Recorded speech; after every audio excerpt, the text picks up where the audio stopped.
Good evening, all. It's now 6 o'clock, so I think if we can make a start now. Welcome to this full meeting of council. For those of you who are watching remotely, I'm Councillor Andrew Shirley. I'm chairing this meeting this evening. If we can start with apologies for absence, please. Thank you, Chair. We've received apologies from Councillors Bull, Archer, Buckler, Mrs Burfoot, Gretorix, Purdy and Salt.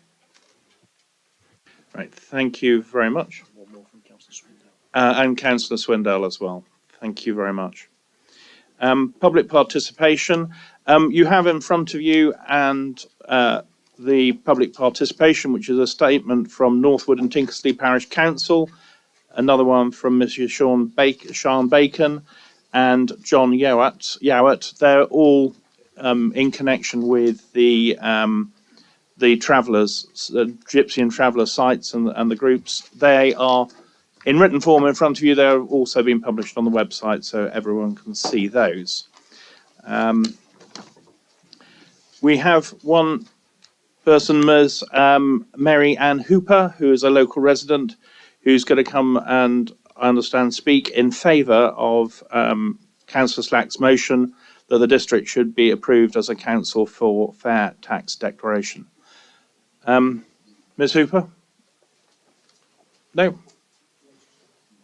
Oh, sorry. Yes. No, if you'd like to speak now, would be great, just to keep the... we'll get on to the motion fairly quickly. You're happy to... If you switch the microphone on by pressing the button, and then got 3 minutes. Would you like me to warn you when you've got to 2.5? Or I'm not going to talk very long. Okay, that's fine. Okay. When you're ready. Yeah. Thank you. Hello, thanks very much for letting me come. I've been paying tax in this country since I emigrated here in 1967, along with the Windrush generation. I'm glad to pay tax because it funds essential public services. I worked in local government social services for 35 years. The growth of tax evasion and the use of tax havens for money that should go to us is a scandal. I welcome Peter Slack's motion to get this council to promote responsible tax conduct, and I hope you will agree to it. Thank you. Thank you very much indeed. If we can move on to the approval of the minutes of the previous meeting. Move on, Chair. Seconder. Thank you. All in favour?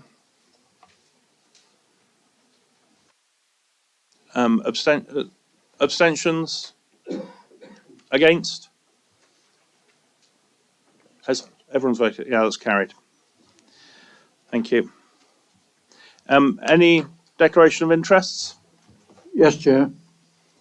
Yes, Councillor. Yeah, I declare an interest in item 12, just to explain that I am a trustee of the Friends of Hurst Farm, but also the trail, the beginning of the trail abuts my property. So in that sense, I will retire when you get to item 12 while that discussion is taking place. You can, yes. Thanks, Chair. I'm also a member of the Friends of Hurst Farm as a trustee, and I won't retire because I haven't got a direct interest. Yeah, that's fine. Thank you. Oh, sorry. Yes. I have an interest in item 11, so I should be leaving the room. Thank you. Okay. Thank you very much. That's great. Okay. Thank you for those. The leader isn't present at this meeting, so we won't have any leaders' announcements. So we move now on to chairman's announcements. Thank you, Chair. Very little to announce this month other than my thanks to the Town Mayor, Councillor Paul Cruz, for the invite to attend the Remembrance Parade on Sunday on 13th. The road was lined with onlookers as we marched from the Edgefield Club into Crown Square. and the parkhead was packed, and it was good to see so many younger people and children attending the event. I had the honour of laying the wreath on behalf of the council. A moving and solemn occasion it was. And just a quick thank you to fellow councillors Alison Hill, Stuart Lees, Jason Atkin and Mike Ratcliffe, who attended services and laid wreaths in their respective wards on behalf of this council. Thank you. Thank you, Chair. Thank you. We now move to the receive the non-exempt minutes. Can I have a proposer? Councillor Atkin. Seconder? Yeah, Councillor Donnelly. Thank you. All in favour? Oh, sorry. Councillor O'Brien?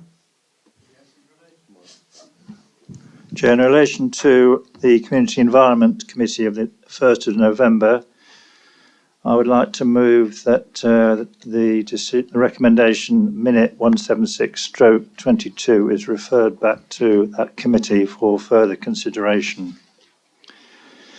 So, are you saying that the minute is incorrect, or you want to refer the item back for further? I would like the recommendation, not saying it's incorrect, the minute is quite correct. I would like moving that the item and the recommendation of that committee is referred back to committee for further consideration.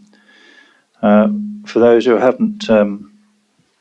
weren't at that meeting of the committee or haven't looked at their minute book, this was a recommendation by the Community and Environment Committee, and it is a recommendation because it was in effect a change in policy recommended by that committee. This is a recommendation that any future decisions on our public spaces protection order are not taken by members, but are delegated to an officer, the neighbourhoods manager. Now, it is not me making any cheap political or personal points. This is about the role of elected members in taking decisions which affect every single resident in our district. I don't think there's anything more relevant to our residents than the scope of a public space protection order. It's not just about disposable barbecues. I'm going to cut you short there. I understand that is going to come back to council, and what we've got in front of us is to receive the minutes, not open up a debate as to what might be in the minutes. That is, I understand, that particular point will come back to council. Well, I'm sorry, Chair, I understand if these minutes are approved this evening, then that decision becomes ratified. Perhaps James, this is information received from James McLaughlin. Thank you, Chair. So in relation to that minute, Councillor O'Brien's quite right. It's a function of council to make that decision, so therefore only council can make that decision. I previously advised Councillor O'Brien to the effect that there will need to be a recommendation to council. It's not on the agenda as a recommendation this evening, but in endorsing the minutes, you're not making that decision. The Community Environment Committee have made the decision to recommend, but as monitoring officer, I'm telling you this evening that it will have to come back here. It's a policy question, as Councillor O'Brien rightly stated, so it will be a matter for the council to determine. We can reflect that in the minutes this evening, Councillor O'Brien, as part of the advice given on this particular point that you've raised. Hopefully that will give you some reassurance that will come back to all members to determine in due course. Thank you, Chair. That's fine. So it will come back to a full council meeting in due course. That's correct. Thank you. We didn't get as far as we paused the vote in order to take Councillor O'Brien's question. All those in favour of the non-exempt minutes, receiving the non-exempt minutes? Anyone abstaining or against? No. That's good. That's carried. Thank you. We now go to questions. Rule of Procedure 15. There are some questions which have been asked of Councillor Purdy, the leader of the council. Councillor Hobson's going to respond to those. Briefly, the first one was from Councillor Mike Radcliffe. Chair, if I may, I certainly don't want to preempt anything that you have in mind, but do you mind if I read this question out? Because I'm quite sure that I was some members who will not perhaps be aware of it, yeah. since we don't have a copy Yeah. on the desk in front of us. Full speed, what I was hoping Yes? to do is paraphrase what you were going to say. Lovely. Thank you, Chair. If I get it wrong, you please read my interrupt mind me. wonderfully. Yeah, Councillor Ratcliffe's question was about the planning committee that has had several sessions that have been well over 4 hours, which has a detrimental impact upon members, officers and the public who attend. And the question is it now time for an urgent review into the governance process involved? Councillor Hobson. Thank you, Councillor Ratcliffe, for your question. I'd first briefly like to send Councillor Purdy's apologies for this evening's meeting. His wife was taken ill yesterday. He's happy for me to tell you that, and I'm sure we all wish Mrs. Purdy well. Thank you. Thanks for your question, Councillor Ratcliffe. Like you, I am becoming increasingly concerned at the length of planning committee meetings in recent months.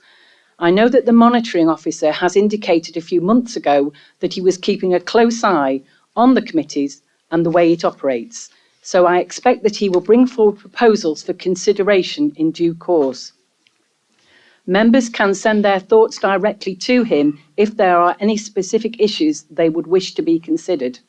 However, the responsibility is not just with officers, but also with members. It is not unreasonable to expect that members prepare fully in advance of meetings so that the best use of time can be achieved for all attendees.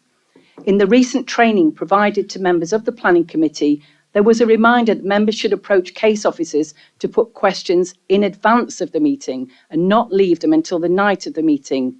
This is not only a better use of officer time to avoid lengthy questions in meetings, but should allow more focus on the contributions to debate that members make to enable the committee to reach a decision, which should influence the way in which the committee chooses to vote.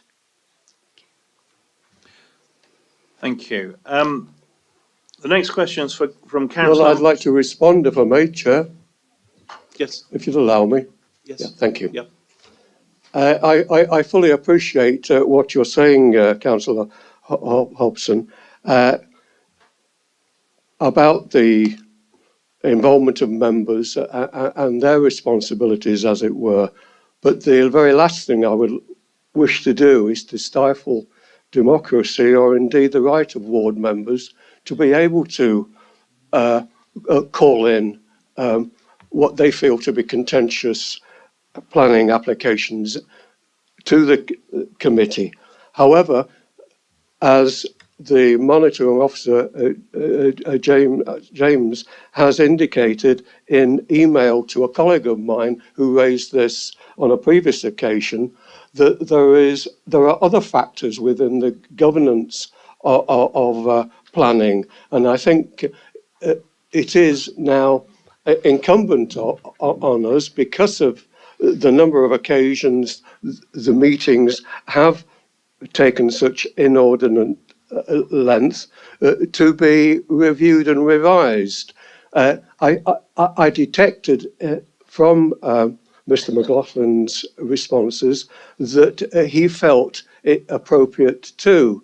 So I would simply ask in my supplementary question, can I be reassured that perhaps early in the new year, this matter will be expedited as soon as possible, and we set in train a review. Whether or not it is demanding of a full scrutiny is something to be decided. But I'd like to feel that as a result of some interventions, we leave a legacy to the new council that does not result in these extremely lengthy and I feel detrimental meetings.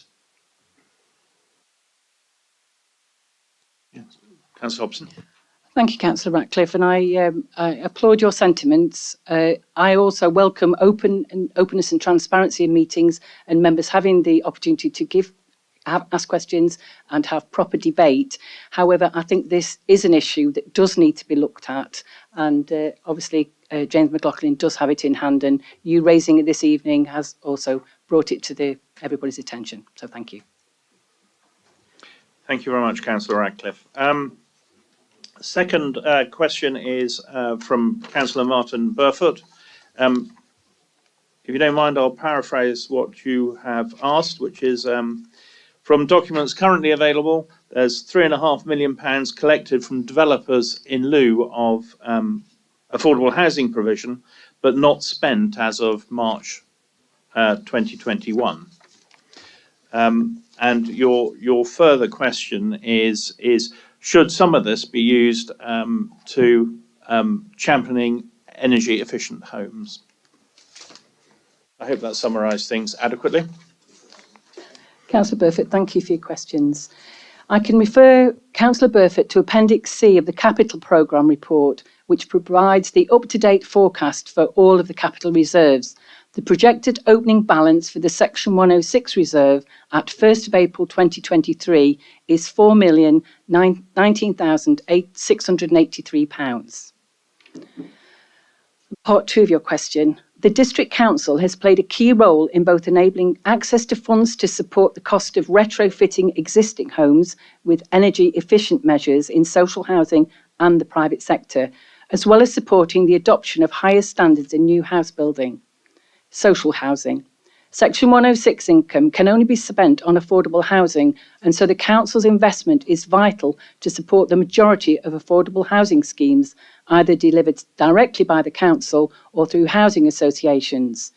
In terms of the Council's own housing stock, we are investing Section 106 funding to ensure the existing homes we buy reach a minimum of EPC B, and we have achieved this on 2 homes already, one in Matlock and one in Darley Dale. In Ashbourne, we are buying 3 homes from a private developer, which will be finished to a higher energy efficiency standard through solar PV and battery technology than the private homes on the same site. In Monash, we are taking on 5 homes and investing in the renovation and retrofit of the properties to improve their energy efficiency.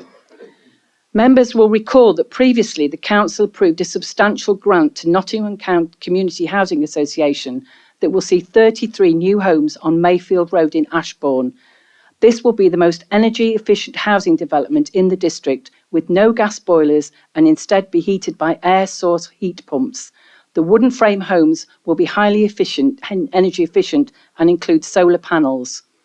Working with our local almshouse trusts, we are also delivering substantial energy efficient improvements with challenging hard to treat homes, including those in Matlock, Wirksworth and Carver. Works include solar panels, air source heat pumps, internal wall insulation, insulated floors, battery technology and power walls, along with a range of other energy saving features. The Council's progress in retrofit activity was highlighted when the Council was shortlisted in the National Retrofit Academy Awards earlier this year. In summary, this Council is leading the way by directly providing our own new energy efficient homes and supporting our existing partners to go beyond the existing building regulations. Yeah, can I thank Councillor Hobson for that? And just in response, can I have a copy of it in, well, my email, I presume, because it's rather complex to take in at one time. So, and also, of course, it's probably the private sector housing that's we need to look at more carefully, and that's where government funding is probably lacking, I suspect, to try and encourage and even incentivise private developers from in order to get the most up-to-date insulation and so on provided, so that, especially at the moment, with so much concern about running costs and so on for their housing, whether it's heating, whatever, within the, especially in the winter season as well. I would like to see that that we put more pressure on housing developers at the time of planning applications to ensure that they're built to those sort of standards. And I wonder if some of them are, certainly in the Matlock area. Thank you, Councillor Burford. I mean, I'm sure with the cost of energy and with climate change, it's something that's vitally important to all of us. I've been very fortunate to be invited by Rob to visit the almshouses. We went there, which and I know you were there at the same time, an excellent job, visited the new homes in Ashbourne. So we must congratulate the work that's been done in this authority. Thank you. Thank you very much. Those are the end of the questions. So we move to item 9, which is the notice of motion, which is from Councillor Slack and Councillor Steve Wayne. The motion is that the council be approved as a council of fair tax declaration. There is handed out to you this evening, I understand, an amended motion which provides some clarity of the wording. So I'll hand over to Councillor Slack. Thank you, Chairman. The motion calls on the Derbyshire Dales District Council to consider joining with many councils that have adopted councils for fair taxation declaration. The councils that have joined from wide range in England, Scotland, Wales, from cities, councils, borough councils, district councils and even town councils have joined. Also from many political parties, just to mention a few, from the Conservative parties, there's Peterborough City Council, Bingham Town Council, Kennet Chase District Council. From the Liberal Democrats, there's Bedford Borough Council, Chelmsford District Council, and Bath and North East Somerset District Council. From the Labour Party, there's Oldham Borough Council, Oxford City Council, the Royal Borough of Greenwich, and also from no overall parties in councils, there's Cheshire West and Chester Borough Council, Brighton and Hove Council. From Scotland, Edinburgh with no overall control, Midlothian, no overall control, and Dumfries and Galloway, Labour SNP partnership. So why are so many councils joined the Fair Trade Declaration? I believe that more than ever now, we need to be open and transparent. I believe that more than ever, the contracts will being let to outside companies, so the public can have confidence that all of the profits from the contract stay in this country and corporation tax is paid.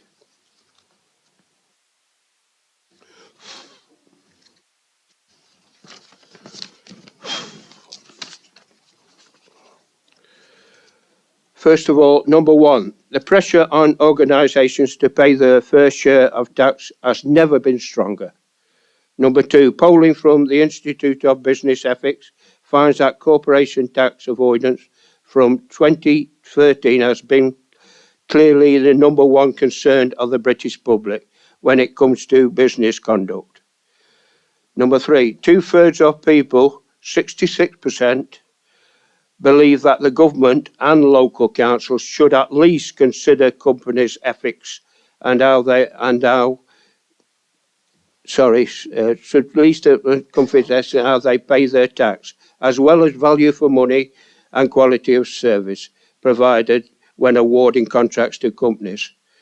Number four, around 17.5% of the public contracts in the UK have been won by companies that provide companies with links to tax havens.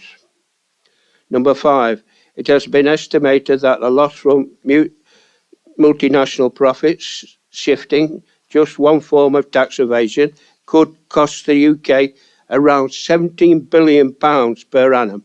That's a massive sum in lost corporation tax revenues. Number six, the fair share tax mark offers a means for businesses to strongly demonstrate good tax conduct and has been secured by a wide range of businesses across the UK, including the FTS and listed PLCs, cooperatives, social enterprise and large private businesses. Many councils all over the political persuasion have joined, including district councils, as I've previously said, borough councils, town councils. So the case is very strong indeed for joining the Council for Fair Trade Declaration.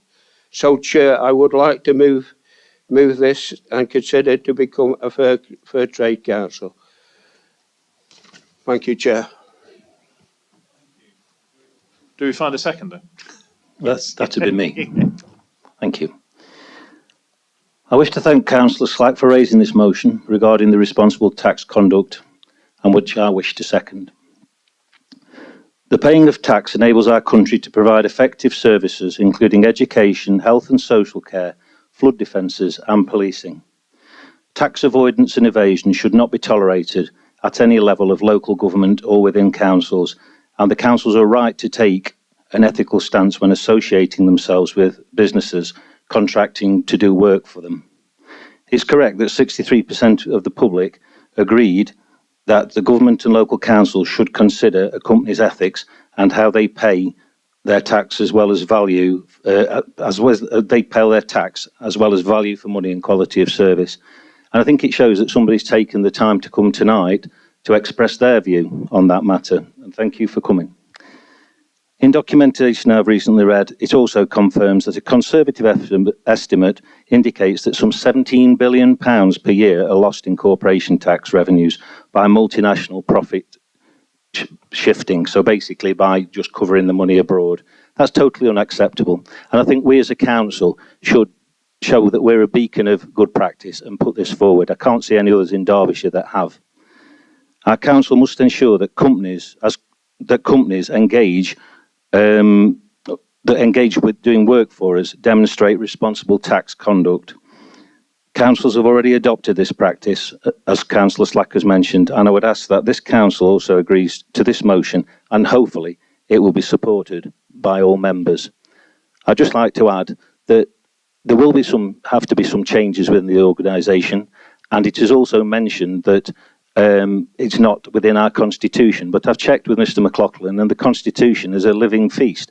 It can be changed. So at the end of the day, we should be altering, we should be seeking to alter this, and I would commend that people adopt this motion. Thank you very much. Councillor Hobson. Thank you, Chair. Thank you to Ms Hooper for taking the time to come this evening to speak on the motion, and thank you also for Councillor Slack and Councillor Wayne for proposing and seconding the motion. The Conservative group are happy to support the declaration to be approved and adopted. I would hope and I would think that, Derbyshire Dales is a beacon of good practice, and we would want that to continue. Part two, I've had quite a lot of discussion today with Councillor Slack directly, and also with James McLaughlin. And one of our only concerns was the resource and legal implications that could possibly be involved. And so the fact that the Director of Corporate and Customer Services and the Director of Resources will prepare a report for a future meeting setting out the resource and legal implication is to be welcomed. So we do support this motion. Councillor Bright. Thank you, Chair. I won't be supporting this motion purely because whilst I do agree with a lot of what's said here, there is a massive difference between the definition of fair tax. What is fair tax? In this country, the government set the tax levels. I believe that people should pay those taxes. But the word fair, what is a fair tax? 50%, 60%, 80%, 100%? I think that whilst I agree with some of them, there's too many things lumped into one motion for me to support. So I could support some of these, but I won't be supporting the whole motion. Thank you very much. Councillor Chapman. Thanks, Chair. Just a quick question, probably addressed to Karen. Is there some there must be some crossover involved with this between the assessment done by our external auditors? Surely a lot of these points would be covered in their report and their assessment. Sorry, this is a council motion, so officers won't be taking questions. It's up to us to manage this ourselves. What a better way of putting it. Anybody can answer it. Any further questions or contribution to the debate? Yes. Can I just clarify?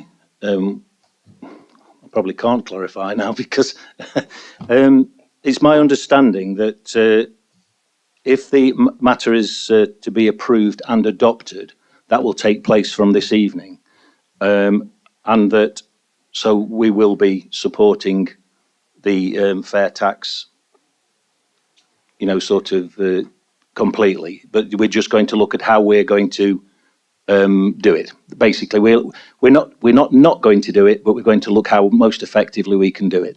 Is that correct? That's as I understand it, yes. Thank you very much. Councillor Buttle. I'd just like to say that this seems to make sense, and it should drop into our best value assessments for any sort of contract that we're looking at anyway. So without too much difficulty, I hope we'll be able to take this up. Thank you very much. Councillor Sack, are you... Yep. Clarifying a point, Chair. The motion does say adopt tonight.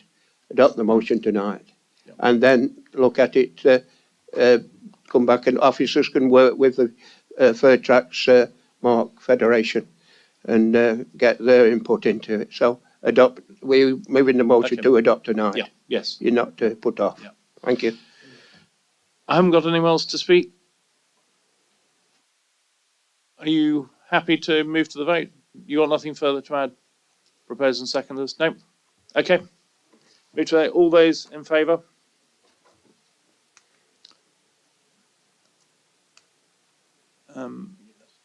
Against? Okay. There's no one abstaining, I don't think. No, so that's carried.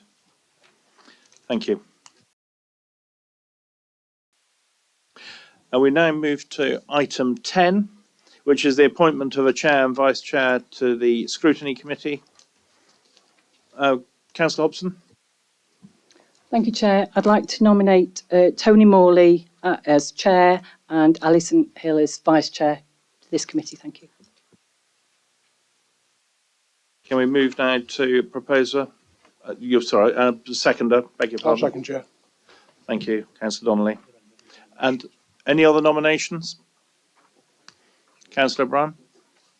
I would like to nominate Councillor Claire Gamble for Vice Chair on the basis that we are a one council organisation, and the nature of this particular committee, the Scrutiny Committee, I think it merits having an independent councillor, and Councillor Gamble is an independent councillor. She's not tied to any particular party, so I think it would be an invaluable addition to the integrity of this committee to have an independent councillor as Vice Chair. So I formally propose Councillor Gamble as Vice Chair. Thank you. Can we have a seconder for Councillor Gamble? Oh, multiple. Who's going to put their hand up first? Okay, Councillor Butt. Okay. Yeah, we'll take the vote on the chair first, which is Councillor in favour of Councillor Morley. Everyone in favour, put their hand up, please. And how many against? Any abstentions? One abstention. Thank you. So that's carried. I think for the next, which is Councillor Hill and Councillor Gamble, I think it would be easiest to have a vote in favour of each. So we'll start. Those in favour of Councillor Hill.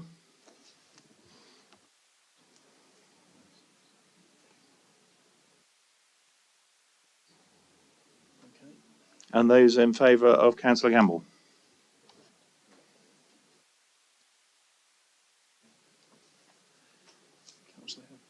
Councillor Hill. Thank you. Thank you very much. Can we now move on to item 11, additional funding for Freedom Leisure? And we have two members of Freedom Leisure here who will be able to answer some questions in consultation with obviously Ash, who will lead the discussion. Thank you, Ash. Chair, I'll raise a point of order. As a matter of course, we don't allow members of the public to speak during debates. We restrict them to speak during at the beginning of the meeting. Freedom Leisure are effectively members of the public, So why are we allowing them to speak during this debate? They are not members of the public. They may have something to contribute to the debate, and I will ask them to intervene when I feel it is appropriate. Sorry, Ash. Thank you, Chair. Members, I'm sure you've all had time to read this report. Firstly, I would like to introduce colleagues from Freedom Leisure. So on the right there, we've got Jeremy Rowe, who's the Operations Director for Freedom Leisure, and he's accompanied by Alistair Gould, who's the Area Manager for Freedom Leisure and looks after the Derbyshire Dales contract. In short, due to the increase in utility costs, Freedom Leisure are facing a significant increase in costs overall on the contracts, and the increase in costs has gone from 8 million to 22 million. In relation to Derbyshire Dales, that has seen an increase in utility costs for this current year, or the remainder of this current year, of £272,000, and for the upcoming year that will be £579,000 in addition to the management fee that we pay to Freedom Leisure. I appreciate this is a big ask in the current climate, but I would like to remind members of the previous discussions that we had during the COVID support, where in 2020, on two separate occasions, we asked for support funding packages for Freedom Leisure, which totaled an amount of 366,000. Freedom Leisure, along with Becky, who most of you know, managed that situation and were very prudent with the spending, and there was actually an underspend of 180,000 on that 366 that had been approved by members to support Freedom Leisure. In addition to that, you will note from the report that the funding or the management fee that we pay to Freedom Leisure works on a sliding scale. So originally, the management fee for year one was £441,000, and in this current year it's £177,000, and that moves to a position where in the coming years Freedom will actually be paying the council for delivering that service. To put ballpark figures or an overall scale on that, over the life of the contract, it saved around £4.9 million of the council's revenue by Freedom Leisure delivering that service on behalf of the council. This is never a comfortable report to bring forward because as officers we've worked with Freedom and we've looked to consider how we can mitigate the impact of the rising energy costs. As you will see from 2.6 of the report, there's been some proactive work that has taken place across each of the sites to reduce our carbon emissions and improve energy usage across the sites. Unfortunately, this is a more reactive measure and one that we need to respond to. In order to do that, Freedom have requested that the council support the increased energy costs by up to 75% of the overall costs. What that means is in year one, where there's a £272,000 increase, Freedom are asking for £204,000 from the council, and in year two, the £579,000, they're asking the council for £434,000. Freedom themselves have already made some significant steps to mitigate the costs and have reduced their management team, the senior management team, and some of the directors involved who are staying have reduced their salaries. There's further information in there that you'll see under 3.6. In terms of the situation that we have in front of us, we have under 3.1 several options to consider.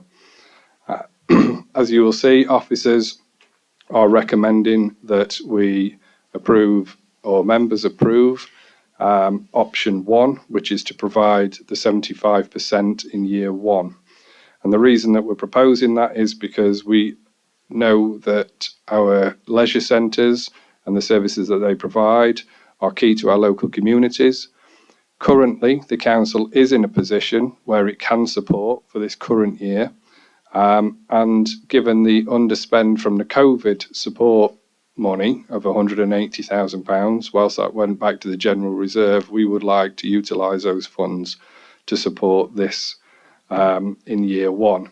That being said, we have got clear stipulations that we would like to introduce, and that would be that it would be on an open book accounting or transparent accounting method, where colleagues from Freedom would discuss this as part of the monthly contract meetings with Rebecca and occasionally with myself, to ensure that we are paying for what we believe we were paying for, as we did with the COVID funds, and also that money is ring-fenced to the Derbyshire Dales contract rather than the wider Freedom additional costs. Happy to take any questions, Chair. Councillor Flitter. Thank you, Chair. Firstly, I'd just like to say a big thank you to Ash for continuing his work on this subject. It is a very difficult decision we have to take tonight, and the work he's put in is tremendous. And I would also like to thank the officers for bringing this to a leaders' meeting, which we discussed it in full. And there were certain things that we were asking Ash to follow up on this. But in the recommendations, there's just two things. I do support 2, 3 and 4. I think the open book accounting on a monthly basis is the right way to go. And I am concerned about what's going to happen after March 2023. Because members of the public will be saying to us, are you throwing good money away, after bad? Because we want some surety.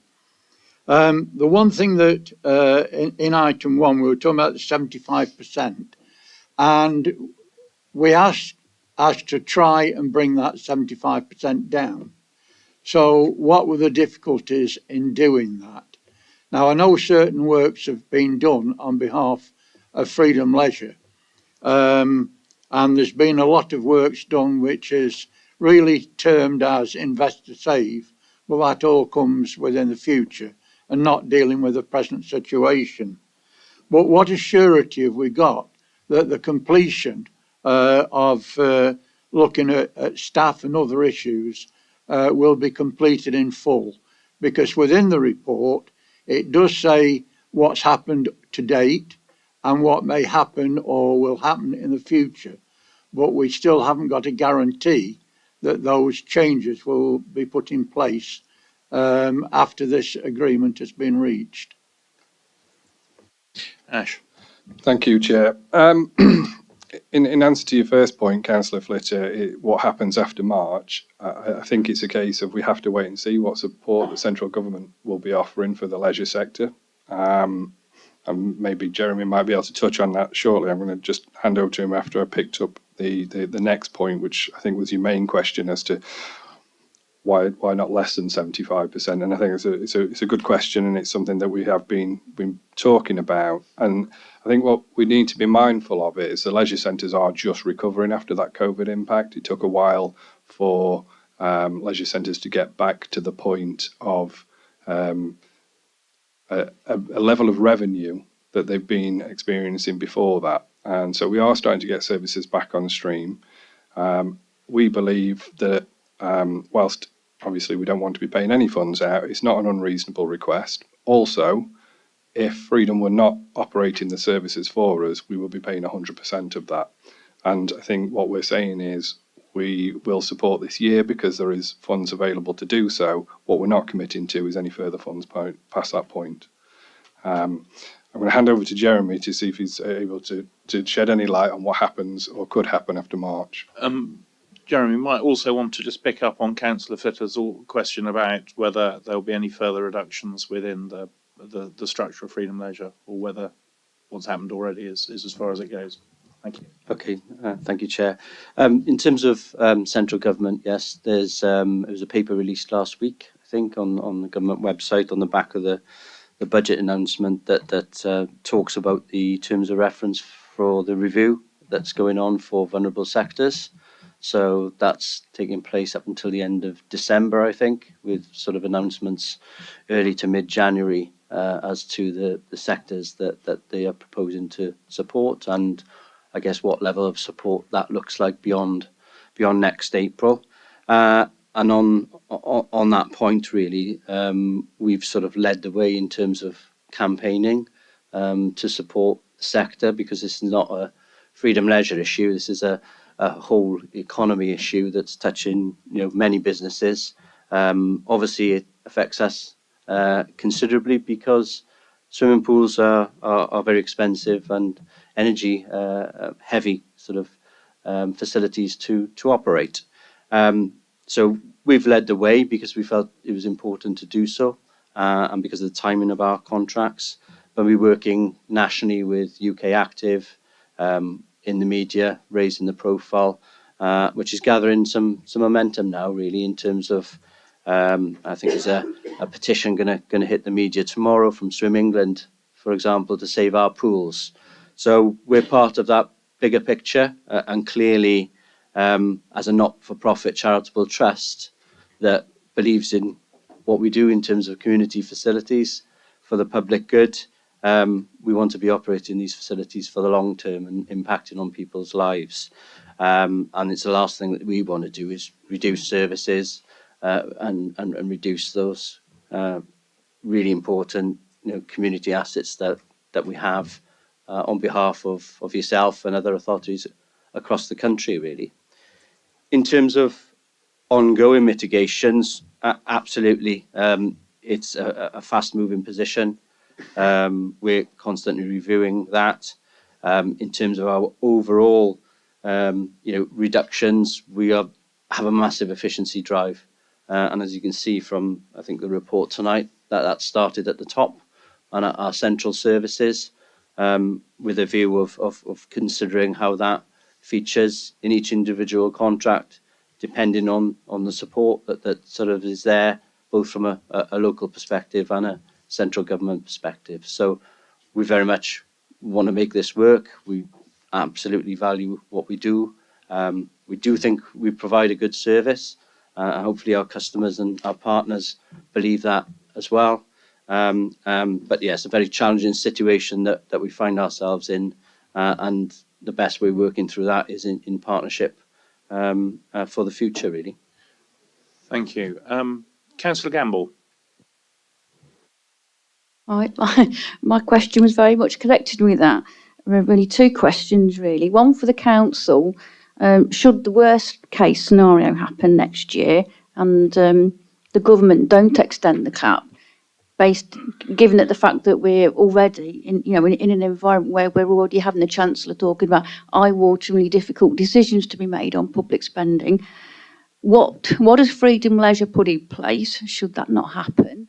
And two, what funds does this council have to continue funding this at this level after 2023 if it doesn't happen? Ash. Yeah, so if I take the first one, I guess it's as a discussion in terms of a partnership then, in terms of, well, how can we manage a service on your behalf with the resources available to do that?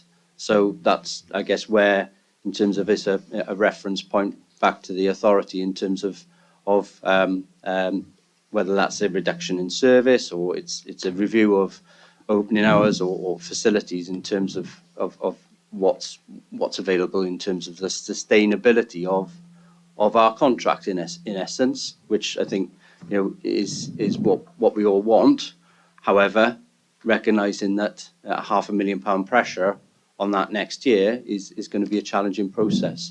So we will be continuing our sort of behind the scenes in terms of our overall organisation, reducing our central costs, our regional costs, our supplier costs, and trying to drive down costs across the board. But worst case scenario, that would be a discussion in terms of with the authority in terms of the level of service that we can provide with the resources available. But as the owner of the business, do you have a plan to keep Freedom Leisure going after March 23?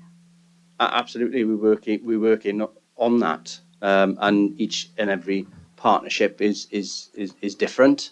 And we're having discussions like this in this environment and with officers across all our partners. So absolutely, we're in the business to deliver and operate in these facilities, and we'll do everything we can to continue So that. do you have a plan that you could then forward to members so that we can see it? A written out plan, a business plan for what happens after 23 if the worst case scenario with public funding doesn't happen? I don't think we have it to that extent because of our each of our partnerships is very different, and they're all operated independently. And as suggested in terms of the recommendation about ring fencing monies into partnerships is key to that as well. So I'm sure we can provide some outline to the officers in terms of additional mitigations and plans that we have that possibly could be shared. I can look at that. Yeah. Okay.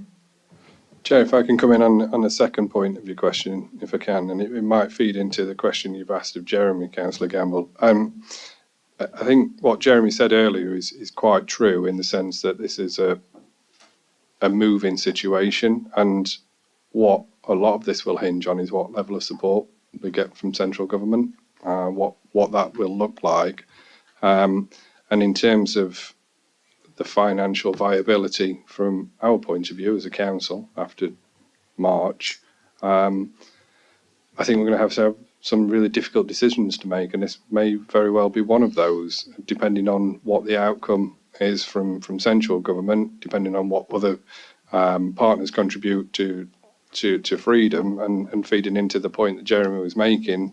I assume that all partners are on a slightly different footing in terms of where they are in their life of the contract, whether they're in an arrangement similar to ours, where it's on a sliding scale, where we initially paid for the service, like I say, 440,000, moving to a position where Freedom pay us. I think when government makes that announcement in January time, we will know what our position is, and that will help feed into Freedom's overall position.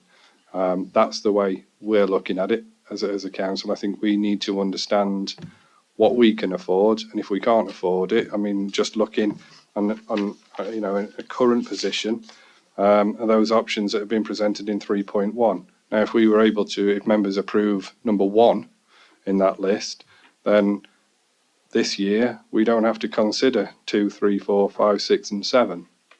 If we're not able to contribute the same level next year, then they're the kind of decisions that we might have to make. So until we know the position, I think it's very, very difficult to say exactly what it will look like. Councillor Michelle Morley. Thank you, Chair. Jeremy's already answered part of the question, so thank you for that. But I'm looking at it from a business point of view in terms of marketing, and I'm sure this report has been very uncomfortable to put together, and certainly to present under the certain the climate at the moment. Have you any idea, and I apologise if I've missed it, what increases in subscriptions has there been over the last 12, 18 months or so? And another part of the question was partially answered, Jeremy, thank you, about could links be either improved or made with the medical profession? Because we hear so much about health and well-being and getting over various stuff that people have. But I do come across quite a few people who don't enjoy the facilities as one perhaps would expect. The residents are paying, obviously, together with all sorts of funds. But from a marketing point of view, do you feel, Jeremy, that there's more that could be done, aggressive marketing perhaps, across the areas, and maybe with the help of the council? I'm sticking my neck out here, but maybe with the help of the council, just to entice people to use the facility more. Thank you. Thank you, Chair. Thank you, Councillor. Absolutely, I would say there's always more that we can do. to market the facilities and share our story. And we have been doing a lot with that, and always can do more. So more than happy for the team to link up with Becky and the team to look at what those opportunities are. Because we need to do everything we can to ensure these facilities are well used by local residents, and they absolutely do value them as a key asset. In terms of links, again, we're happy to link, and we do a lot with the authority and other third sector partners in terms of programs, introductory programs into the facilities. Again, we can do more. I'm sure we can, and we drive the team hard to actually do that. And yes, if people aren't happy with the facilities, then we'd love to hear that feedback so that we can take action on it. So I would encourage all members really to feed into Alistair and the team at our sites, so that we are really in tune with what residents feel and want.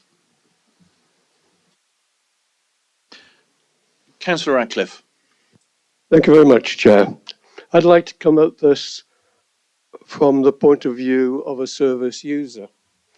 I'm a regular user, and as you can see by the card that I'm holding up, I've been an active leisure card holder since 2012, when the Matlock Arc first opened. I took part in the preliminary discussions about this, along with some colleagues and Ash and our chief executive. I understood at that meeting that some form of consultation was going to take place with service users, with your customers. If that has been carried out, what has been the feedback from them? If it hasn't been carried out, it's also my understanding that you've already begun to put in place measures to reduce your energy consumption, etc. Some of which seems to me to have adversely affected the service users like myself. In fact, I've more or less stopped going to the activity swimming that I used to, because you've reduced the air temperature there in the leisure centre, and you've also, I think, significantly reduced the pool temperature too. That makes it somewhat uncomfortable for an old timer like myself. So on the back of that, I'm asking, have you had any feedback from, again, your customers? And again, you'll forgive me for extending this, as it were. Do you not feel that, in fact, there are some measures that have a counter-intuitive, counter-productive impact, because you reduce the number of people attending and therefore you lower the income? And if I could just finally finish with a supplementary question, as it were. If we proceed with the recommendations here, and I've no particular objections to them, are we likely to see a resumption of what I would call normal service until March 2023? Would you like to respond to those issues? Because those are all freedom leisure type. That's fine. I'll speak just slightly on Jeremy's behalf on some of the localised points you raise in respect of a couple of things. You mentioned the air temperature issues that you've had in terms of pool usage. That isn't actually due to any measures we've taken in terms of the utilities. That we've had some issues with the air temperature, and that's actually just been repaired at its current moment in time, so should go back to its normal temperature around the 29 degrees, so should be more comfortable. We have taken action in terms of pool temperatures, and you're right, there is ultimately a balance we have to strike between the service we provide and what we offer, and also the energy consumption. That balance is very much open to feedback. We've got a service to provide, and we want to provide that the best we can. So as we change certain elements that we don't believe will heavily impact the service that we offer, we're also mindful that this is kind of, as we said earlier, a moving issue. So actually, yes, we revisit things on a regular basis to understand if moving a air temperature is going too far and what impact that has. I'm sure you are aware, if you're a service user, we have recently changed some of the prices on membership in line with the mitigation. And with those percentages, what we factor in there is the balance of the uplift in income, but also if there's a downturn in terms of things like participation, up in a membership level by 7% won't give us 7% increase in income, because ultimately there will be a drop-off element. So we've been balancing that. Obviously, the issue that we face in terms of utilities and pricing compounds the fact that people are facing this issue at home. So that cost of living crisis that is there, that has been a factor as well. We believe the measures we've taken so far haven't significantly reduced anything that we are offering in terms of pricing, and actually have been quite a positive and jump forward in terms of income. So there hasn't been a negative impact there. But as you're right, we are striking the balance between taking measures and actually the service we provide, because that's the key thing for us. I'll let Jeremy jump in on the wider side of things as well on the second point. Yeah, just in terms of that income balance, you're absolutely right. It's a fine line, both in terms of price increases, for example. It's not only the energy cost that's gone up by several 100%, but obviously the cost of living in terms of inflation is at its highest for 40 years, which impacts on cost of goods and obviously wage inflation as well moving forward in terms of recent announcements. So it is about trying to sort of offset that within reason without damaging your income, and therefore making incremental gains. So it's a challenging equation, and customers are integral to that and at the centre of it in terms of the feedback that we get. So whilst some changes have been made, there's been sort of, limited sort of negative reaction to that, which we obviously listen to and understand. But it's a difficult time and difficult decisions have to be made. I just return to what I asked right at the beginning. Have you had any dialogue with your users? So with the current measures we've taken, not so actively in regards pre-consulting with them, regards some of these measures we've taken. Freedom as a whole, we released call it a non-negotiables, which was certain areas that we'd look at, things like pool temperatures, we'd look at fitness suite temperatures and those kind of things to understand, because our belief was this wouldn't significantly reduce any of the service we were offering.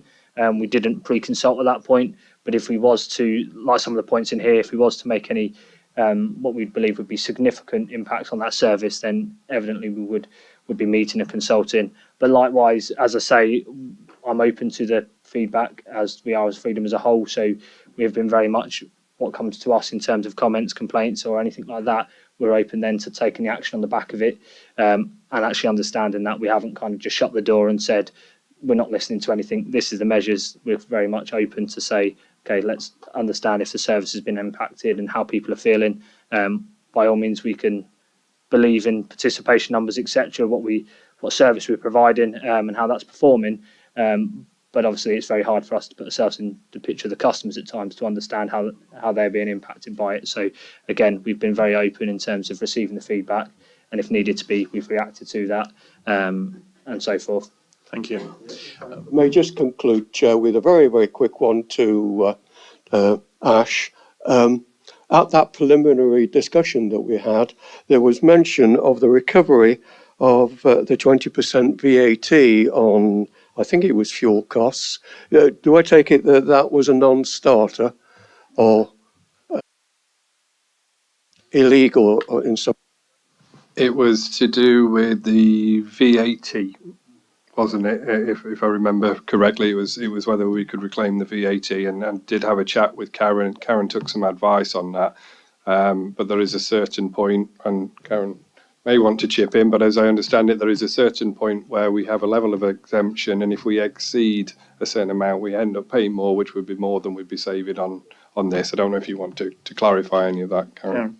Yes, we did take external VAT advice, and the outcome is, as Ash has summarised, that if we were to change the relationship with Freedom so that we took responsibility to the VAT, that could open us up to wider issues with the VAT of the whole service, and leave the council in a worse situation. That's great. Thank you. Can we now move on? Councillor Bright. So thank you for waiting. I've got a number of people on my list. Yeah, I'll be working quick. my way through. I'll be as quick as I can, Chair. Can I ask a very unsavoury question, but it's one that needs to be asked. Have you done feasibilities on costs to mothball all of the centres? I'm guessing you might have this information, or it's information you can get because you mothballed them through COVID. Because this is not something that's going away. We have a massive issue with power generation in this country. We haven't invested in it for the last 30 years. This problem is not going away. So for us to just sit here and think it's going to be okay in March, or we'll know a bit better in March, it ain't going to happen. I'm sorry. I just being realistic. So that's my question really. Have you done a feasibility study? And if you haven't, I would really, as a councillor here, request that you do. Because we might need to think about it, because lots of the private sector businesses are having to reduce hours, reduce services, and mothball sections in their commercial gyms. So that's my question, please. Chair, if I may just make a point before Jeremy comes in with the detail. This is something that we've obviously talked about. It's not something that we want to see happen, but of course we're trying to cover every eventuality. I think what we need to be mindful of is the current situation is somewhat different to COVID, because in COVID there was support, there was a furlough scheme, which in some ways is a game changer. We don't have that option now. If we start talking about closure of sites, in real terms, that means making redundancies, and that's something we're trying to avoid. Yeah, sorry, Ashley took the words out of my mouth then about COVID and obviously furlough. So yeah, we have partly that information, I guess, on the back of that period, and clearly over the next couple of months we need to consider the options that we may be faced with. So that work will continue really beyond today in terms of what that may look like in terms of implications and liabilities and things like that. So we will be working through that prudently. Thank you. Councillor Wakeman. Yeah, these facilities are the most important things in the Derbyshire Dales. The only thing I'm concerned about is the reductions you're going to make. I hope it's not going to be in the cleanliness and everything like that. I hope that all stays the same. Thank you. Yeah, absolutely. That's a fundamental to the service, and I know the teams work really hard to maintain those levels of services under pressure. So absolutely, we're not looking to reduce standards at all. We have to maintain those standards to maintain the customers coming through the doors. So yeah, that's definitely a non-negotiable in my eyes. Okay. Councillor Cruz. Thanks, Chair. I think just in terms of the situation, obviously the operation, Freedom Leisure's operations have been walloped by COVID, and then the energy crisis come right around the corner. So I do have sympathy, and I think we have to be partners in the good times and the bad times. So I think it's important we keep working together. So the work that the office is doing with Freedom Leisure, I do applaud that. So we need to maintain that. Also, I think Councillor Bright's got a point. March, just around the corner, this isn't going away. So I think that's a reality, and Councillor Gamble also is asking for some scrutiny and business plans in terms of how we fit into your overall story. I think that's important as a partnership response. The thing that I'm reflecting on is this energy independence. And when you look at the Arc Leisure Centre, for example, the one I know the most, is a fairly new building. It doesn't have any solar panels, as far as I know, on the roof. And an idea that Councillor Hughes has pushed quite a lot is the idea of solar panels over the car parks. There's probably grant funding, I think we need to break the vicious circle that we've got, because it's not going to go away. The costs of operation are going to keep going up. We can drive footfall. I'm sure we can do something on that. But if the energy costs are really driving up so high, we've got to look at alternative means. Do we own the building? And if we do, as a responsible landlord, we ought to be putting some money in the capital budget as part of our climate change approach to drive this in and reduce the energy costs. And I don't think we should be mothballing. We need the provision. Ash. I'm going to pass over to Becky, but just make a quick comment, if I may. I think you're absolutely right, Councillor Cruz, and I do like the point that you say about partners in good times and the bad times, and ARC is a good example because there are a number of things that we introduced when we did the design there, such as grey water, to help with consumption and energy costs. And some of the points that you raised, Becky's just going to mention now, because we have got some plans for solar panels and so on. I think the issue that we're facing now is this immediate pressure. And I think members are right to be asking what happens after March. My understanding is that if partners are able to contribute this amount of money, we don't have to make those other measures. And again, it is dependent on central government funding. As soon as we know that, Jeremy and the team will have an understanding of their position and what the council's contribution is, and then that's a decision that we will bring to members to make on which direction of travel you want us to take from there. Thank you. If I can just comment on the decarbonisation. So we've started some work in Ashbourne already. That project's nearly finished, but Joe Hill, the climate change officer, has just recently submitted an application for decarbonisation at ARC Leisure Centre. So, I mean, the only thing is with that project is it wouldn't start until 2024. So we're going to find out probably next June if we've been successful in that application. So longer term, there are plans for that to go ahead. Just in the short term is what we're looking at the minute. That's good news. I just wonder if we can pull it forward. And there's also a Matlock Community Energy project. I wonder if we can form some sort of joint venture or work together on that. So. Thank you. Again, as far as I'm aware, Joe Hill is working with them as well on that. And I know discussions, I think Alistair might be able to update, but there has been discussions with that group around solar panels. Thank you. Alistair, have you got something to? Yeah, I can just update you slightly. So the Share Energy group locally, the community group, have met with us a couple of times and are working with Joe quite closely in terms of actually having a look at a couple of venues, be it the ARC as a primary, but also exploring Worksworth as well from a similar project. Likewise with the wider PSDS scheme and decarbonisation. Coincidentally, Leisure Energy were out today doing their surveys on the buildings to understand in greater detail what they could do for the ARC to move that forward to be decarbonised as well. Councillor Hughes. Thank you, Chair. I just wanted to get the risk element into some sort of perspective. And I was wondering whether we could do that by looking at if you could tell us what the revenue this year is forecast to be for 2022-23 is going to be, and if you have a forecast for 2023-24, because that would indicate what the deficit is in relation to revenue, and that might help us and give a better understanding of your risk. Yeah, in terms of the detail, I think some was presented in the report in terms of the deficit for this financial year with the utility increases, some 325,000. Yeah. So should support be considered and agreed today, obviously that reduces down Freedom's liability at the moment, and obviously these are moving numbers. This is just a moment in time in terms of that. Sorry, I was wondering what your subscription revenue was this year.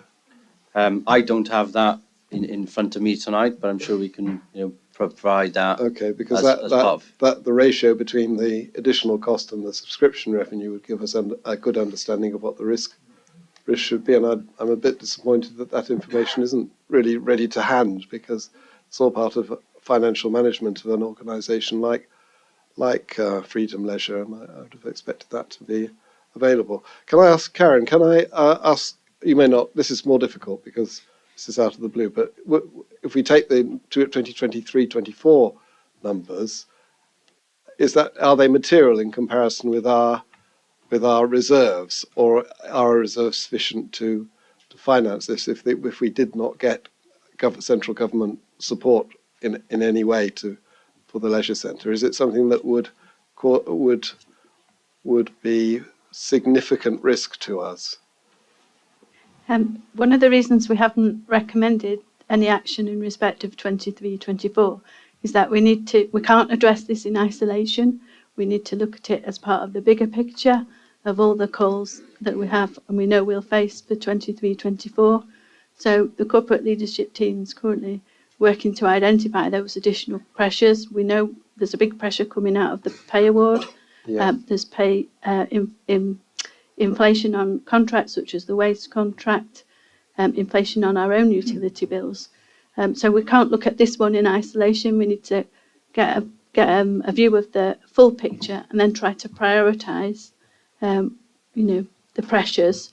And we'll bring an updated medium-term financial plan to members in due course. Okay, thank you. Thank you. Councillor Slack. Thank you, Chair. I very much agree with Councillor Cruz's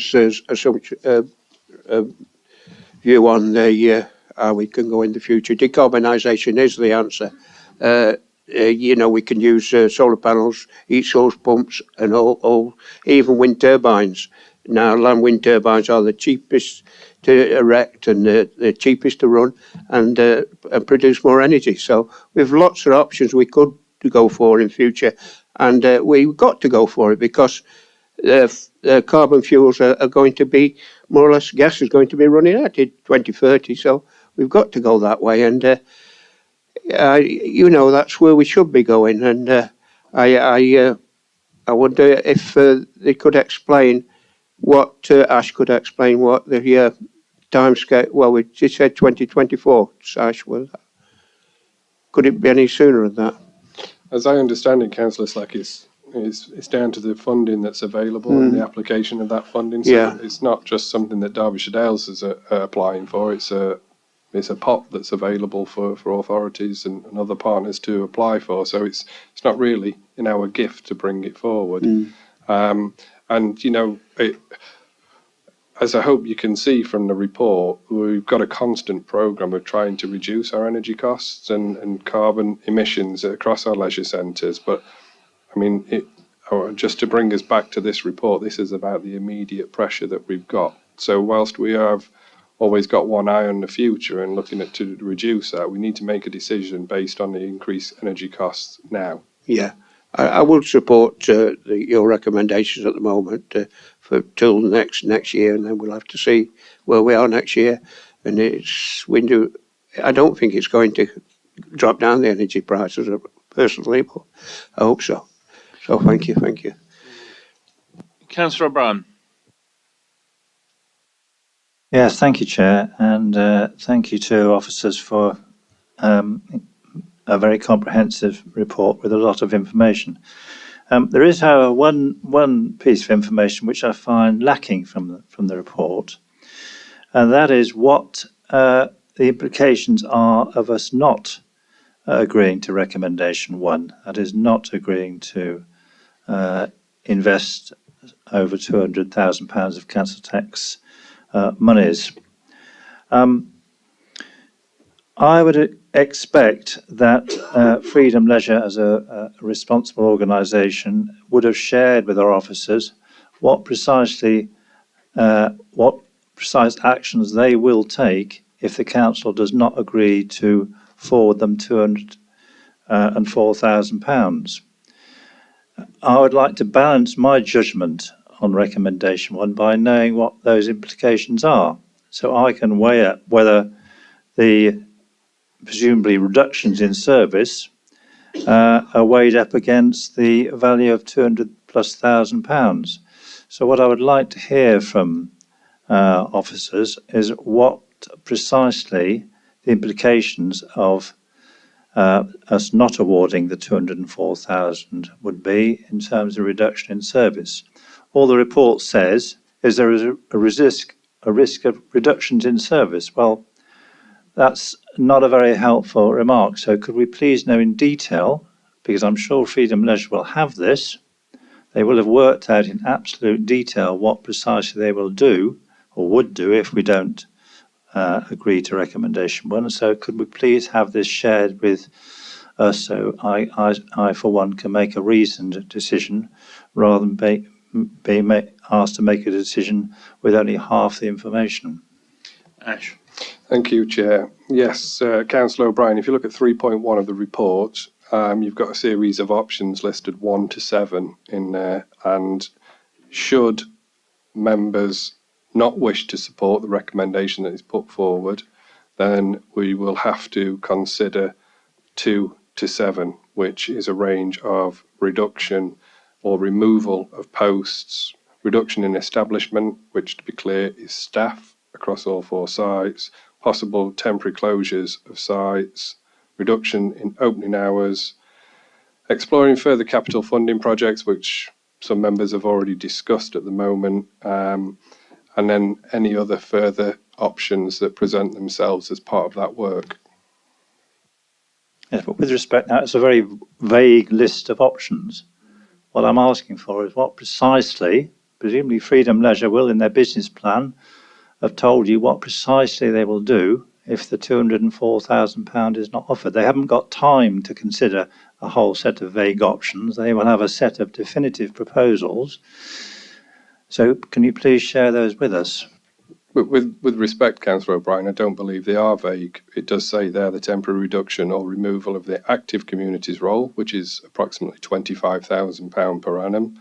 Support the temporary reduction in staff across all 4 sites, around £70,000 per annum. Temporary pool closures with immediate effect. It gives the monthly saving offered there. Consider reduced opening hours at Bakewell and Wirksworth. And then the capital funding opportunities. Is there further detail that you want? Well, I don't want to labour the point, but temporary closure could mean anything. It could mean a day, it could mean a week. Reduction in open hours could mean half an hour, it could mean half a day. But I'll leave it at that. It's disappointing that we don't have a more definitive and precise analysis. My second question is, if recommendation 1 is agreed, is there a cast iron guarantee that there will be no further decrease in the level of service provided to our residents in terms of the operation of the pool? Are we getting a cast iron guarantee that that £204,000 will buy a continuation of the service from now until the 31st of March as it is? Yes, that is the condition. That's the principle on what we have discussed with Freedom, that if members approve the 75% support, we don't want to see any reduction in service. Councillor Hobson. Thank you, Chair. Thank you for Jeremy and Alistair for coming along, and for Ash and Becky for answering, the questions. You could see when Ashley started to speak, this is a disappointing situation that we're in. It is a challenging situation. But, the impact on the health and well-being and the leisure of our residents and our visitors, particularly post-COVID when these facilities were closed down, we are where we are. I'm going to move the recommendations 1 to 4, and as I say, we are where we are. Thank you, Chair. Councillor Donnelly. Yeah, I'm happy to second the recommendation. Councillor Ratcliffe. Oh, sorry, Councillor Fitter. Yeah, thank you, Chair. Well, I just wanted to come back in the debate. 1 or 2 things tonight encouraged me from Freedom Leisure, in that they did talk about an ongoing partnership. And I don't think there's anybody in this room that doesn't want to see that partnership flourish. However, I do take Councillor Gamble's point, and I am astounded that we haven't got a financial business plan. That is for anything in business and where other funding is connected. There must be clarity in where the money is coming from, how it's managed, and what the outcomes will be. And I do expect in March a full report, because that is paramount to me. But I just did want to say that they are challenging decisions that we have to make. We have made some, and that The amount of money that this council has already put into Freedom Leisure is immense, and that cannot be forgotten. But what I do want to point out is that although the government funding is, it depends on that for Freedom Leisure's involvement, don't let's forget that this council itself has been underfunded by central government for decades, and we're no easy touch. We have got to make the best of what we get for our residents in Derbyshire Dales, and that does include services like leisure centres. But we have to manage those finances, and we have to manage them with challenging decisions, as do Freedom Leisure. I shall support this tonight, and I'm pleased to do that. But by March, we really want to know the background and the nitty gritty, because you will be talking, or the new council, you know, will be managing a whole new scenario where costs are still going to rise. I don't see an end to this in the short-term future, and we need to be assured that the partnership is strong and the partnership is valid. Thank you, Chair. Thank you. Councillor Battle. Oh, thank you very much. Thank you. I definitely wouldn't want to be in the shoes of Freedom Leisure. I've spent the last several hours over the last week or two looking at pumps, filters, solar panels, different methods of heating, all the latest gizmos to make your swimming pool more efficient. And the way things are going, the way the European Union is suggesting that currently our electricity per megawatt is knocking out at 200 quid, and by 2030 it's going to be 250. We're not looking at things getting cheaper. And if we're not going to be looking at electricity going back to the previous prices that we're used to, I think we need to think about looking at investing now and dealing with the problem now, rather than putting it off and pushing it into the distance by throwing $750,000 at something and being left with the same problem again. So I'd really like to see a plan of action in March, which is going to show us what's going to be done with the energy efficiency, like 1 million kilowatt hours a year for art, leisure. Like, that's just burning a hole in the atmosphere, and it's burning a hole in our pockets. And, you know, it needs to be dealt with. And unless there's a plan to deal with that, I'm definitely not going to be voting for it in March. You know, we do need to be able to deal with this in the longer term, because 8 years' time, we've still been spending £500,000 a year supporting art leisure. I know it needs to be supported. I absolutely want it to work, but we've got to get hold of it. Anyway, that's before I start ranting. Yeah, right. Thank you very much. Thank you very much. If there's anything that you could tell me about our plans, or whether or not we're putting plans together, I'd be very interested. Yeah, could we move on to Councillor Gamble? Hi. I'm afraid I'm not going to support this, not because I don't want to support the leisure centres, but I don't think we can encourage a company that comes to this council that hasn't made basic competent business decisions, I'm afraid, and done basic competent business calculations as to what's going forward. I cannot believe that they haven't calculated what it costs to mothball a leisure centre. We should know that. I'm not saying that doesn't mean we have to mothball one, but we should know what it costs. We should know exactly what the implications are for each decision that we need to make here. I'm sorry, but I can't believe a company has come here without basic information like projections on income. And I'm afraid I do disagree with the idea that these are detailed options under 3.1 are somehow detailed business decisions. I don't consider the word consider reduced opening hours at Bakesworth and Worksworth and Bakewell as a detailed option that we can actually look at and look at what we're actually doing. I mean, that as Councillor O'Brien said, that could mean absolutely anything from 1 hour a week to completely closing almost a leisure centre.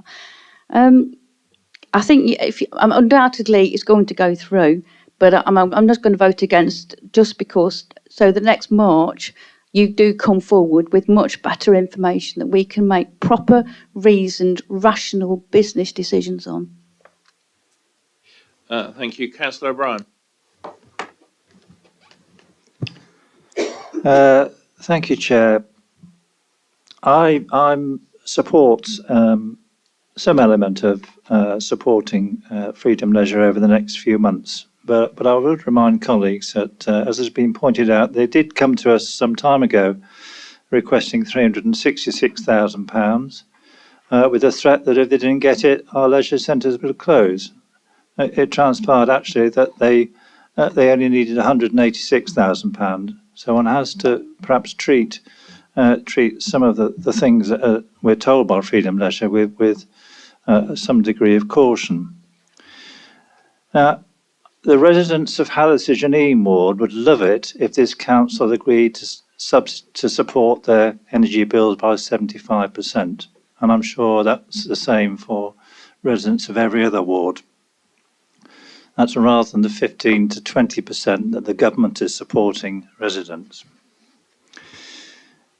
We see from the report that Freedom Leisure have already allowed for an uplift, an increase in energy costs of 25%.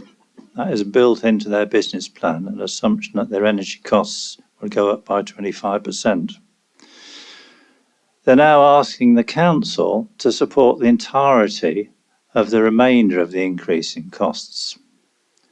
That says to me that Freedom Leisure are not actually bearing any of the implications of this increase in energy themselves. 25% they've allowed for in their business plan, with the contract with the council. The other 75% we're paying. So where is the hit that Freedom Leisure are taking? I have to say I don't see it. I also find it incredible that we're prepared to invest £204,000 without the slightest idea of what's going to happen in week 14. I find it absolutely incredible that we're prepared to spend over £200,000 of council tax monies when no one can give us any guarantee of what will happen on the 1st of April. I just find that is a decision which I found incredible that we're prepared to take, and I'm disappointed that we have absolutely no information or guarantee that the service will even continue after the 31st of March. So I would have been prepared to offer support, significant financial support, but for the reasons I've outlined, I think the offer of the £204,000 is excessive. I would have thought that we could have negotiated that to a much more reasonable level, which would have seen Freedom Leisure taking their fair share of the unforeseen increase in energy costs. Thank you, Chair.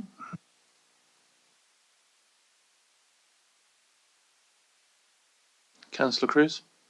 Sorry, Councillor White. Sorry, Councillor White. Bruce Wayne, yeah. Okay. Yeah. I'll fly away. Sorry. Thank you, Chair. I've listened very patiently to all this, and there's been some very interesting points come out. Not being a business person myself, but I do like to look after money. I would have liked to have seen a more comprehensive or a business plan. I also am a great believer in, if you buy a ticket and you want to go into the lottery, you should be able to do that. And I'd want to see how many people, if somebody's wanting to use those facilities, why some older people or younger people or middle-aged people or whoever who aren't wanting to engage with the Freedom Leisure, this money is coming out of our pot, the £204,000. I would have liked to have seen what involvement, some options of you could increase this for service users whilst making it attractive. I realise that there's a cost of living crisis, but if people want to do that, I would have liked to have seen some figures of, you know, what the impact would be and what we would get out of it and what they would get out of it. So I say I'm still going to listen to if there's any more debate, but I do feel that I would like to see a comprehensive report, and I'm certainly very in favour of trying to expedite the environmental issues in relation to the solar panels. Thank you very much. Thank you, Councillor Wayne. It's been moved and seconded. Can we move to the vote? All those in favour?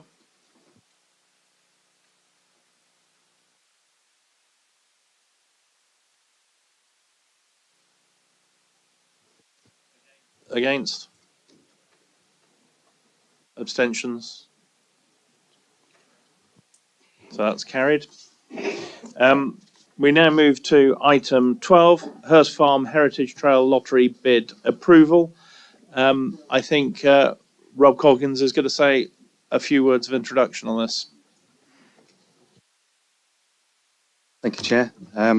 Members will see from the report that this is a project that's been working for the last 6 years. From the background papers, you will see that we first put a report to C&E Committee in June 2016.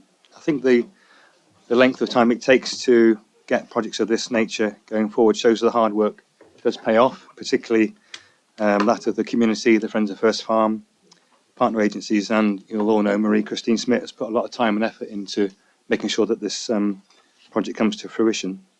We've now got assuming members approve of this, we now have 3 years of more hard work trying to deliver the project, which in summary will bring a considerable grant into the district and lead to the construction of a footpath around the estate that will link the 4 key heritage assets around the estate, and at the same time protect and enhance the diversity and habitats of the woodland and provide significant opportunity for the community and other agencies to benefit from the works on the estate. So happy to take any questions, Chair. Thank you. Councillor Chapman.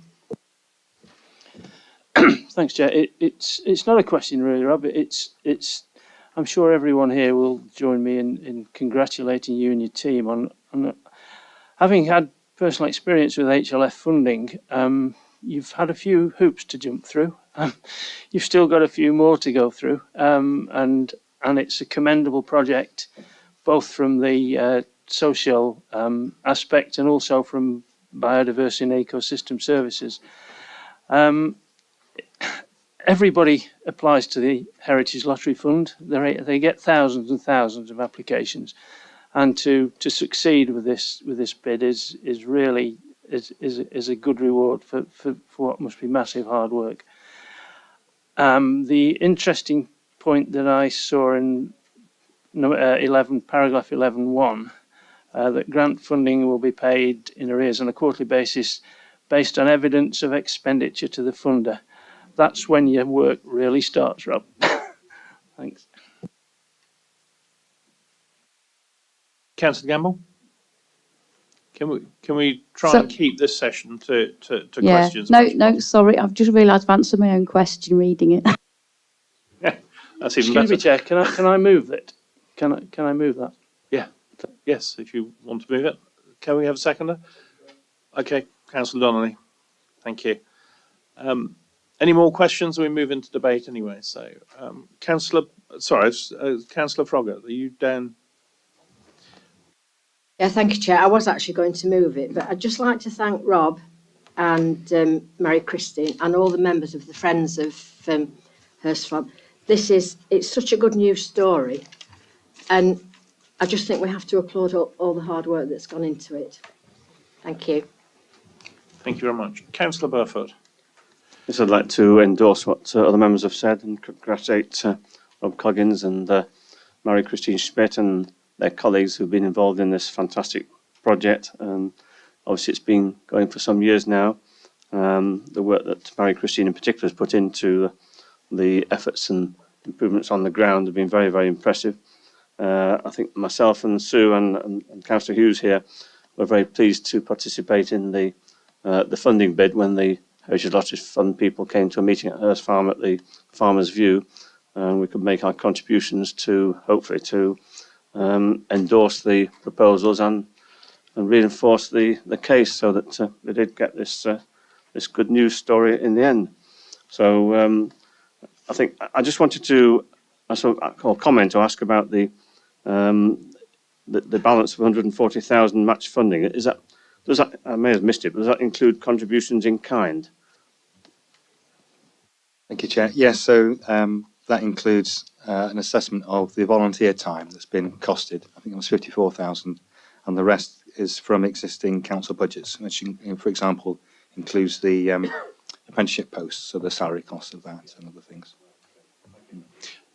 Councillor Radcliffe.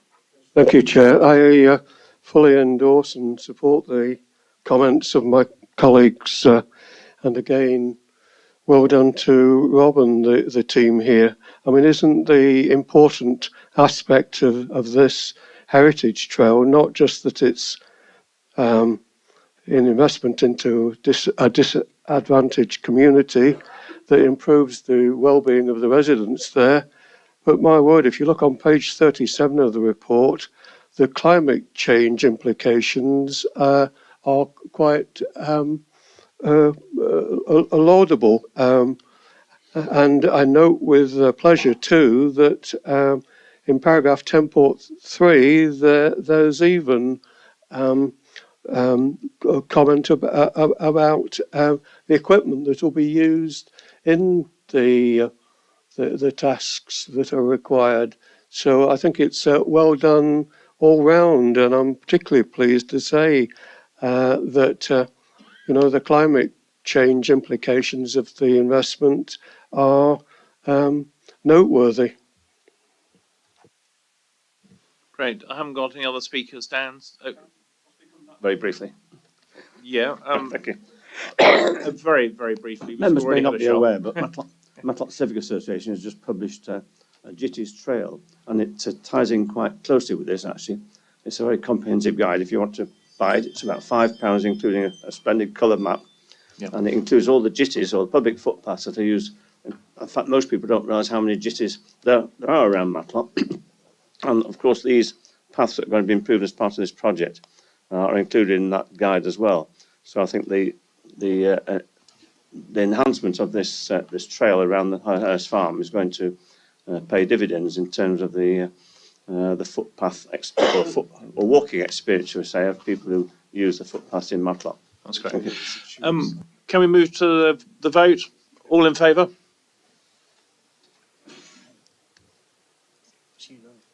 Unanimous. That's good. That's a good news story. Thank you very much, and thank you for everyone who pulled that bid together. We now move on to... Oh, sorry, yes.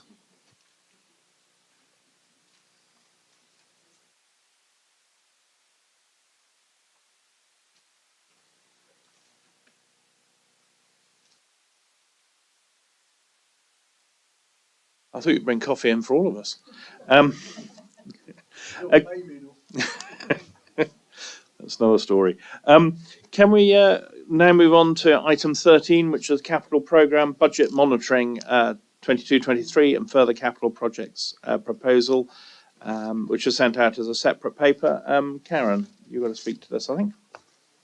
Thank you, Chair. I don't actually have anything to add to the report, and to just ask members to approve the recommendations. Thank you. Any questions? Can we find a proposer? I'll propose it, Chair. Councillor Donnelly. Sorry, Councillor Finesse, do you have your hand up? Was that as a question or? Oh, second. Oh, that's too late. It's already been done. Okay, nothing further. So, all for?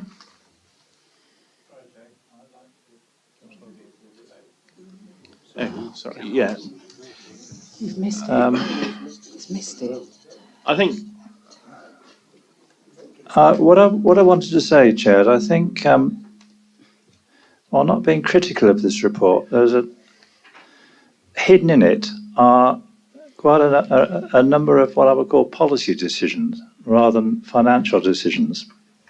Being asked to take decisions on additions to the capital programme, which are related to... sorry, someone else got there.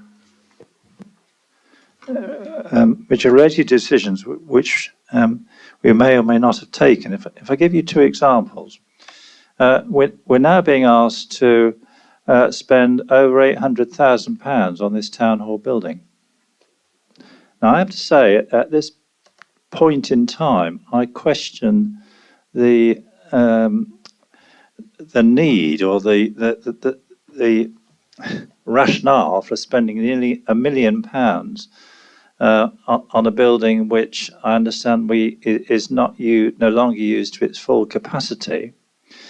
I would have thought, rather than, and it doesn't matter to me where that money is coming from, it's public money, whether it comes from the government or whether it comes from council taxpayers. We're spending over £100,000 on a town hall. I would have thought, and that 800 plus £1,000, that should be looked at over, let's say, a 25-year period, if we're spending that amount of money. I don't see the council occupying the town hall for another 25 years. So why are we spending upwards of £1 million on it now? Why are we not now acknowledging that level of expenditure which is required to bring the building up to an acceptable environmental standard? Why are we not actually at this moment saying, okay, let's draw a line, let's look at moving the establishment, moving the organisation to a new energy efficient building, purpose-built building to suit our new style of working. So I'm disappointed that we're not having that debate. We're simply being asked to a very significant increase in capital expenditure. A second example I would give is on the investment in our car parks for the electric vehicle charging points.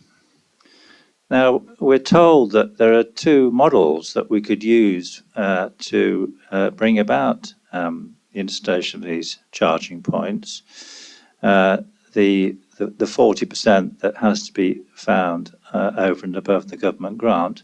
One is for the private sector to provide that 40%. The other is for the council to provide the 40%. We've not had an opportunity to debate that. We're simply being told it will now be the council. So where has that decision been taken that the council will put forward the 40%, drawing on our already diminishing capital reserves? Why have we not had a debate on which is the right option for us to have a private sector operator to come in and fund, so there is no draw on our capital sheets? Instead, we've got a proposal without any explanation as to why, that it should be taken from our capital receipts, our capital reserve. If it is to be the council to fund that 40%, on the basis it will produce an income to us in the future, why have we not considered borrowing? I thought we took a decision some time ago that when we looked at capital investment, we would look at the options. Sorry, Councillor O'Brien, how long are we continuing for? I used my chairman's prerogative to allow you to speak after actually everyone had raised their hands to vote. So if you can be as brief as possible, otherwise I'll have to cut you short and move to the vote. What I was simply going to say is we'd taken a decision previously to look, before we take decisions on how to fund capital projects, as whether they're appropriate for a borrowing, use of borrowing, or actually taking it from our reserves. I would have thought that this is a project, if we are to fund it directly rather than look at the private sector option, where, as I said, if it's producing an income, we should look to use our borrowing ability to fund it. So I'm disappointed that on two key projects we've not had the opportunity to look at the policy implications. We're simply using a capital programme budget report to make major policy decisions. Okay, thank you very much. Now we'll move to the vote. Did we actually record? It wasn't recorded. Can you raise your hands for? Against? Abstentions? Too late. I didn't see that. That was carried. Okay. We move now on to the amended outturn, revenue outturn. Again, this is Karen. Thank you, Chair. Firstly, I'd like to apologise to members that I brought a report in July where the figures subsequently turned out to be inaccurate. As stated in the report, the team has now completed the work on the statement of accounts for 21-22, and they've thoroughly considered and reviewed the outturn position. As it says in the report in Table 1, during this process, several errors were identified, and these errors, the most significant ones, are explained further in Part 2 of the report.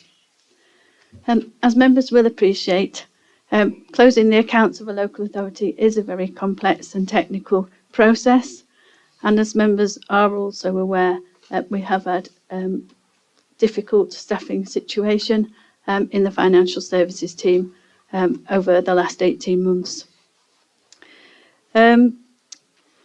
What we have done since these errors came to light is we've reviewed our processes for final accounts closure and also for budget monitoring so that lessons can be learned and hopefully prevent a recurrence in the future.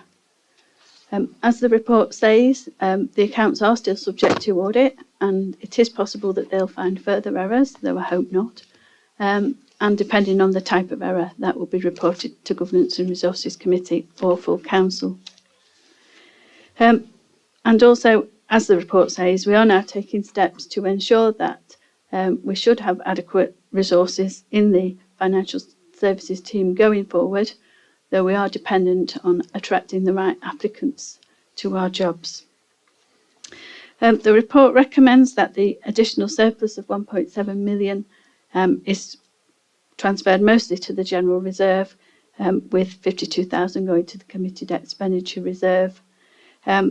The extra balance in the general reserve will be very useful for us to face the inflationary pressures this year and next, and we'll see how far it stretches. Thank you. Any questions? Can we have a proposer? Yeah, Councillor Donnelly and Councillor Wakeman, second. And Councillor Flitter? Sorry. Well, that makes two of us anyway. But I have no real questions on this item because it's a very honest and fair report and detailed, and I thank Karen for that. But she did just mention the staffing issue, which can I ask?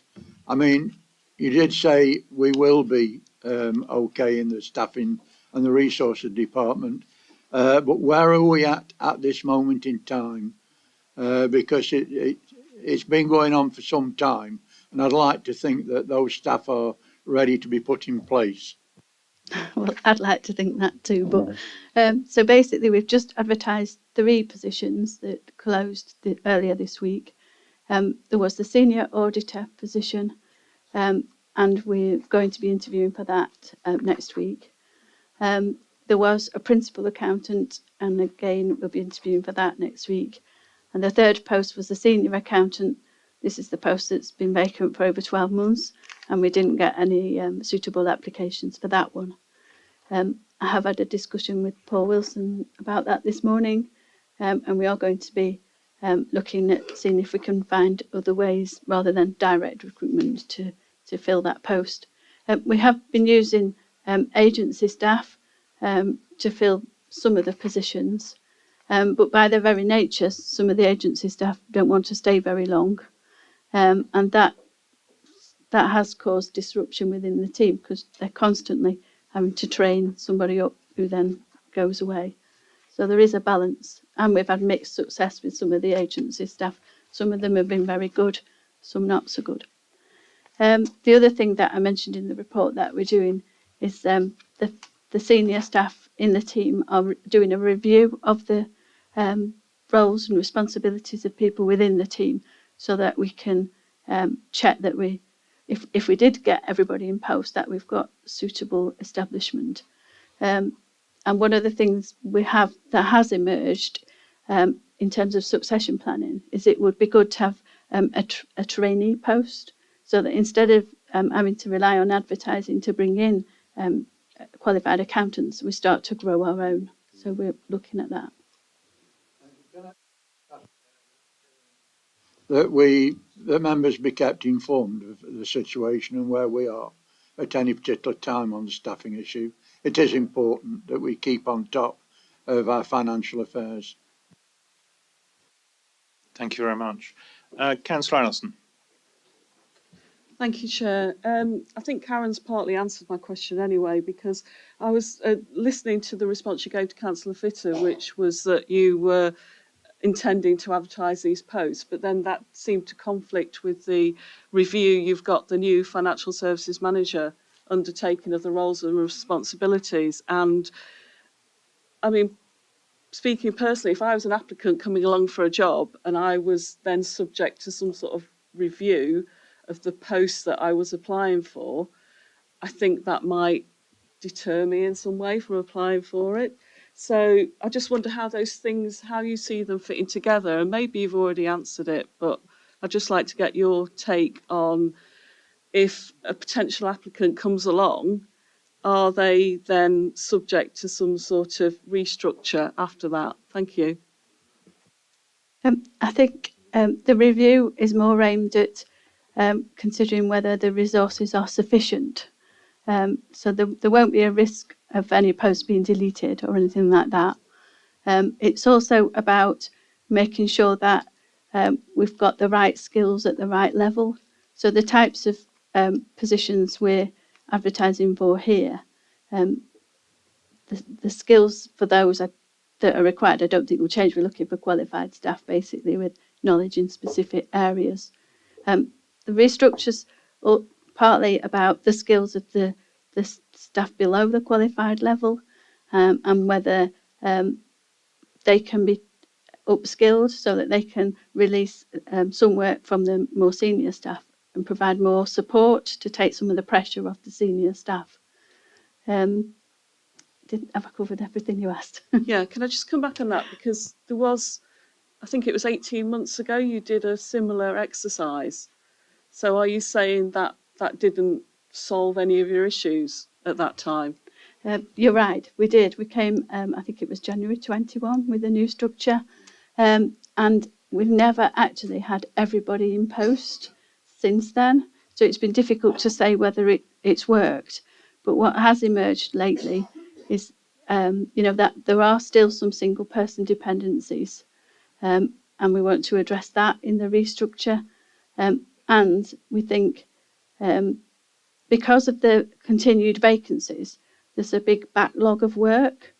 So we think a big backlog of work in terms of improvements to budget monitoring. That the extra resource we've brought in now that's been assisting has helped to address that. We've almost got new budget reports ready to go. So I think the work they're doing is testing that they've got the right skills at the right level and sufficient numbers of staff. Because at the moment, as I say, we've never had everybody in post since that report came, and we've had a lot of extra work because of COVID and so on. Sorry, I've just got one more question. So you came, I think, to Governance and Resources, was it last sort of about 4 or 5 months ago, talking about upgrading your finance system. So has that work been put on hold then because of this? No, we couldn't put it on hold because we're committed to doing that. But what we have done is brought in an agency accountant who's leading on that. And I'm pleased to say so far it's going very well and it's on track. Right, Councillor Hughes. Thank you, Chair. Karen, I'm a bit concerned that we're in a bind here because of the limits on salaries in the public sector in comparison with in the private sector, and in an inflationary environment where there's a limit on one and not on the other.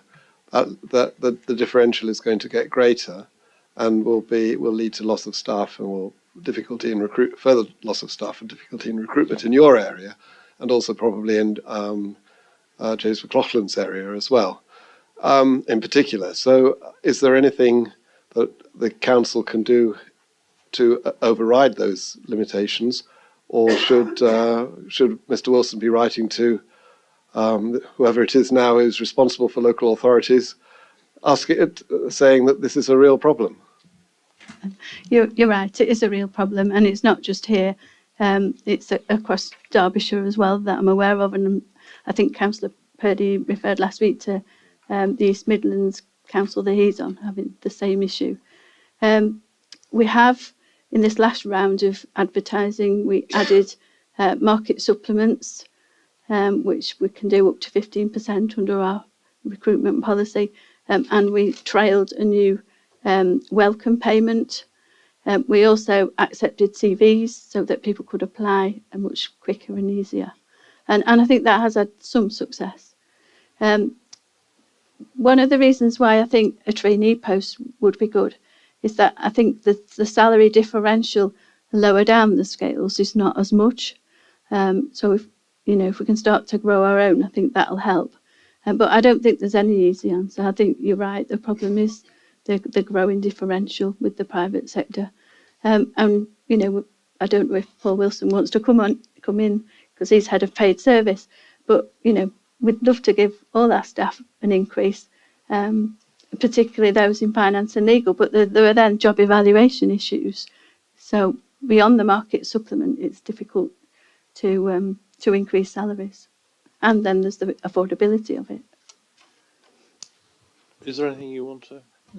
Nothing further to add, really, Chair. I think Karen's covered all of the main issues, but I think members can rest assured that we are pursuing all opportunities available within the policy parameters and financial considerations and constraints that we have, and will continue to do so. But I will very much keep members informed of how this situation develops. We haven't got any more down to speak, so can we move to the vote? All those in favour?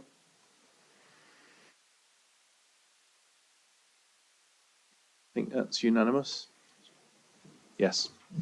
Great. So we now move on to number 15, Gypsy and Traveller Temporary Site Provision in the District. There is a report within the pack, which is signed by Councillor Sue Hobson, and that was on the basis that she was chairing the group rather than it being her report in particular. Yeah, Councillor Morley. Thank you very much, Chair. Thank you very much indeed, and thanks for Councillor Hobson. Just for clarification, what we're being asked to do is to note the findings of the working group report. It's quite unusual for a working group to bring their findings back to a full council to keep them informed, but in this case it's emotive, it's important, and it's something we've been wrestling with for many, many years. So what I'm going to do is move that we accept that in the footnote of Councillor Hobson's forward, that we note the findings of the working group, not revisit it and do it all again. But in so doing, so it's moved, I've moved that we do that, but I'd also like to thank the residents of Matlock and Ashbourne for their kindness, their understanding and their tolerance while we've been going through this exercise and what all the stuff we know they've had to put up with. So I'm personally, as a councillor, very, very grateful to the people who've been it's difficult to say they've not been angered, but they've been upset, they've been concerned. So thank you to them, but back to my motion, which is on the table, to note the findings, and I hope that finds a seconder and not to revisit the whole issue. Thank you, Chair. Sorry, can we just go to Councillor Hobson? I probably should let you in first. Yes, thank you, because I was going to propose the recommendations of the report, so and I have made some notes, so thank you for that, Councillor Morley. I'm happy to propose the recommendations in this report. This is not my report or that of the officers, although I do thank them for their work and effort in supporting the group. It is a report of the Gypsy and Traveller Working Group and hopefully a stepping stone interim report for further work by the group should members agree that it continues.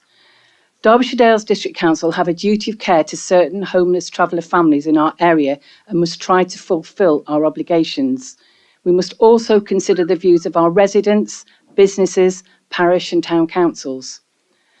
There has been some email dialogue since the report was published, and I've tried to précis the issues discussed later on in this statement. Since June 2022, this council has had 3 major discussions regarding temporary locations for the travellers, which have generated much debate but not offered any new solutions.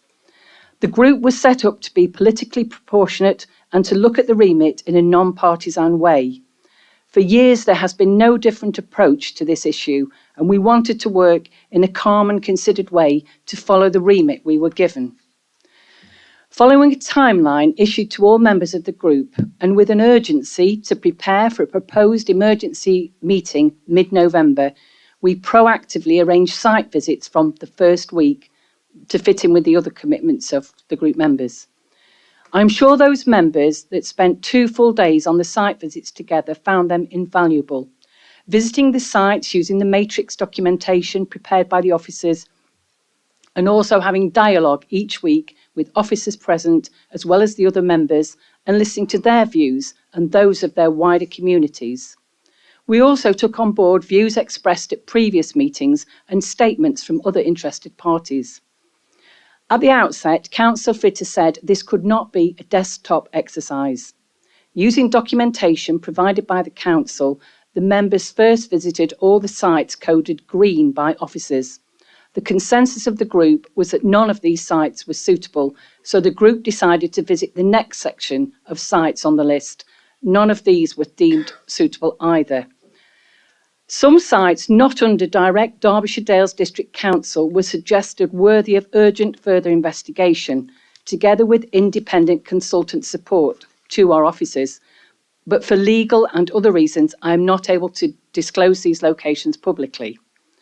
Should the group continue, those sites already known to the Gypsy and Traveller Working Group and any other nominated sites can be put forward for urgent work. I would hope that all members of the group would agree that our discussions were friendly, frank and open, and that everyone had the opportunity to contribute fully at each meeting. We simply cannot go on moving these families to whom we owe a duty of care from one unsuitable location to another. It's not fair on them and it's not fair on the communities around them.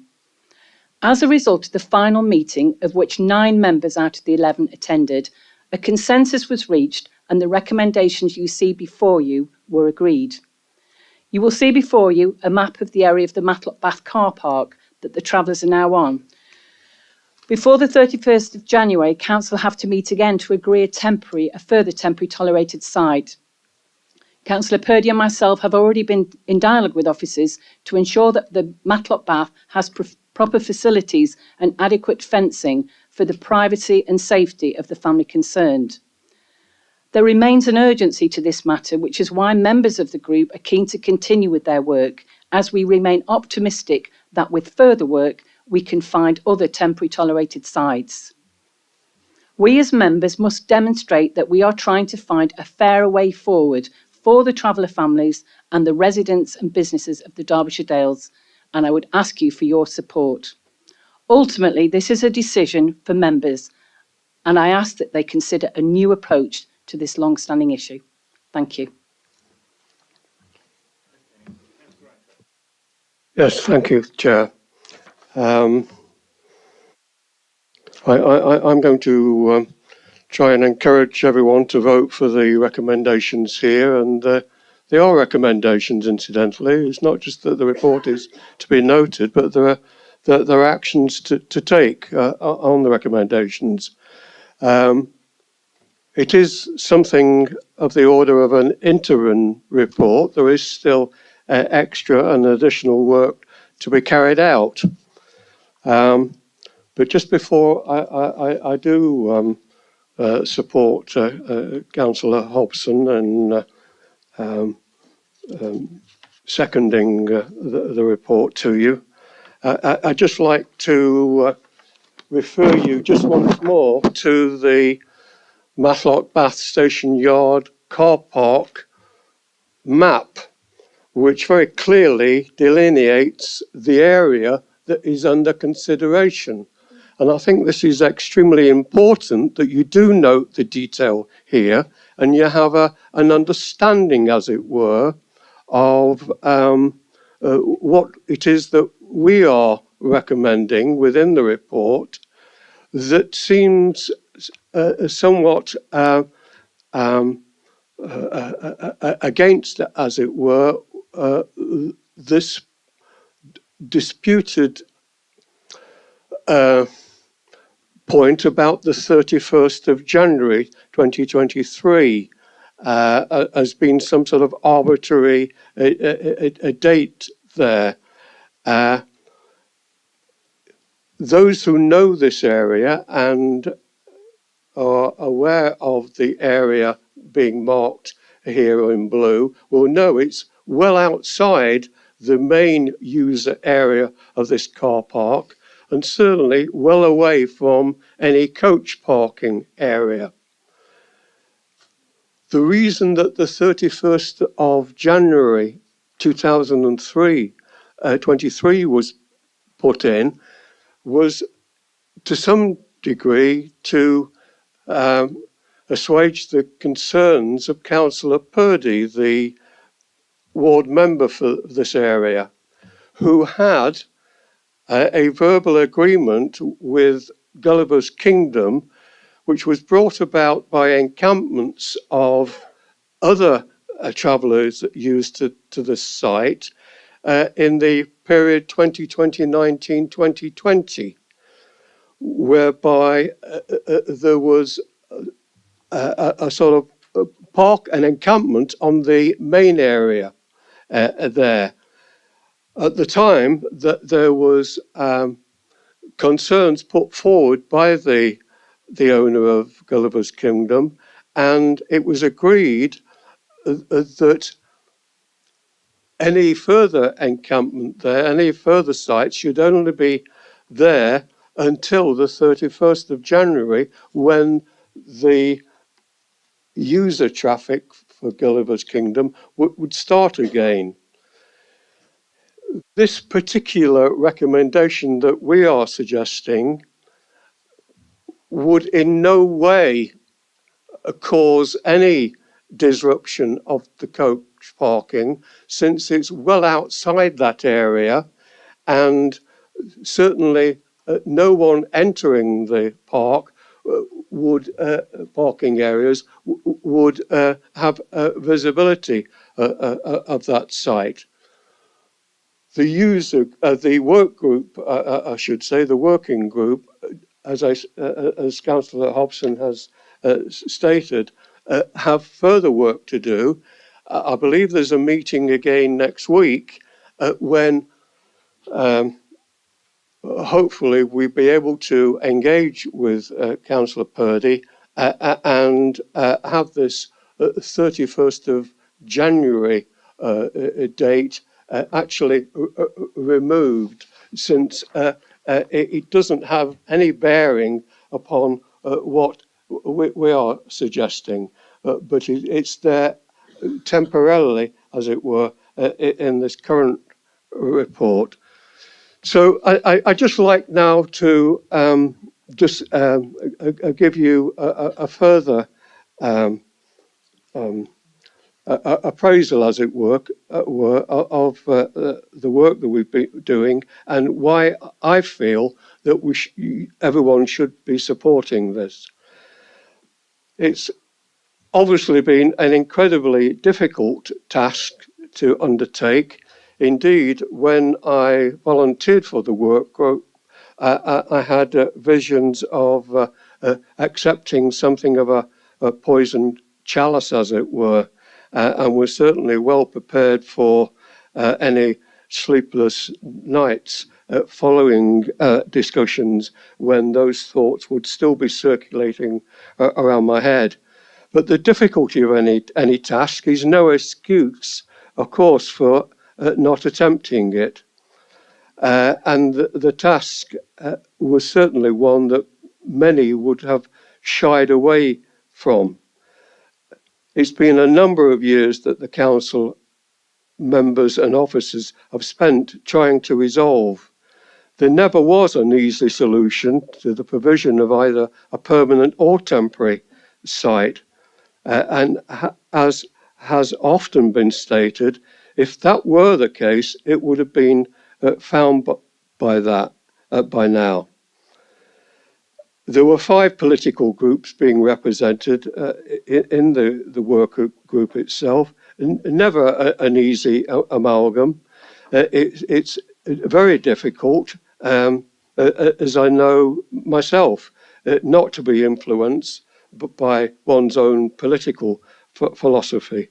But that said, there was a great deal of time and effort invested in making these series of recommendations that were based as much as possible on objectivity and independence.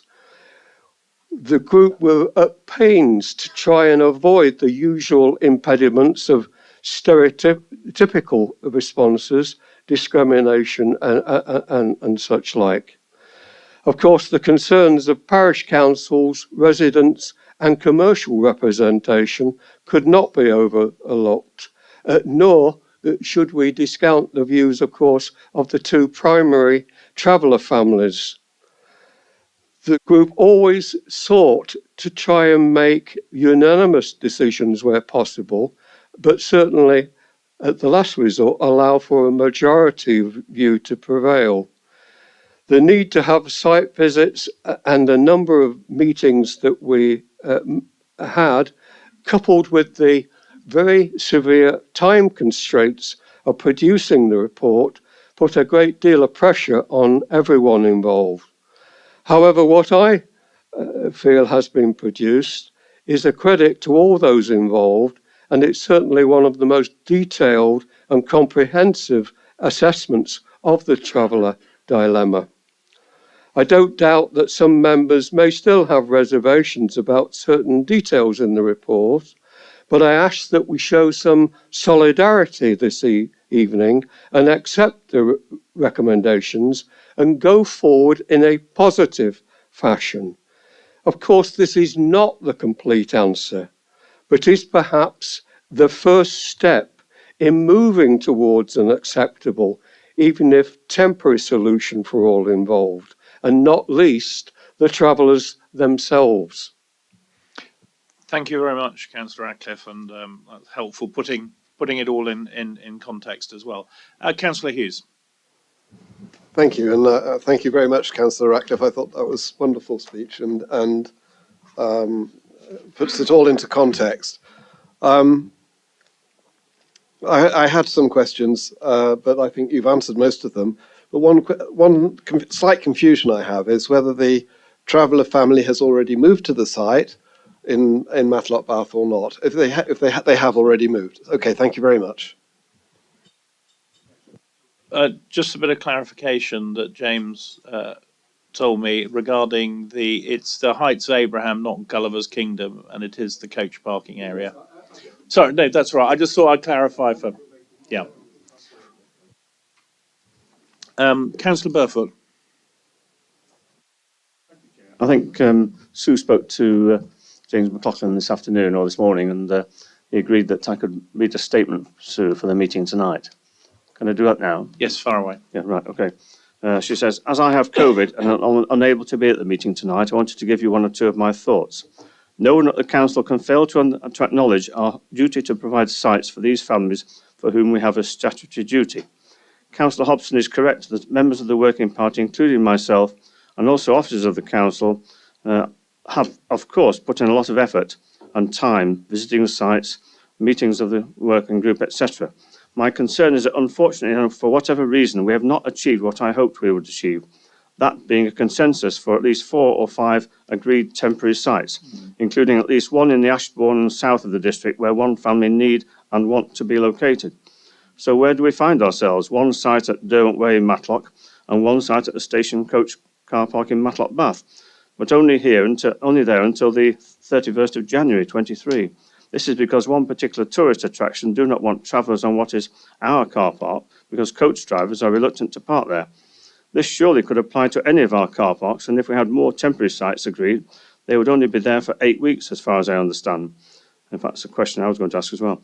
Derwent Way in Matlock has been occupied for some time, with some issues dealt with by our officers, including increasing numbers of unauthorised caravans using the site, including ones at the present time. At this point, I congratulate the people of Matlock for their understanding, but remind everyone that this is only a temporary site and can only ever be so.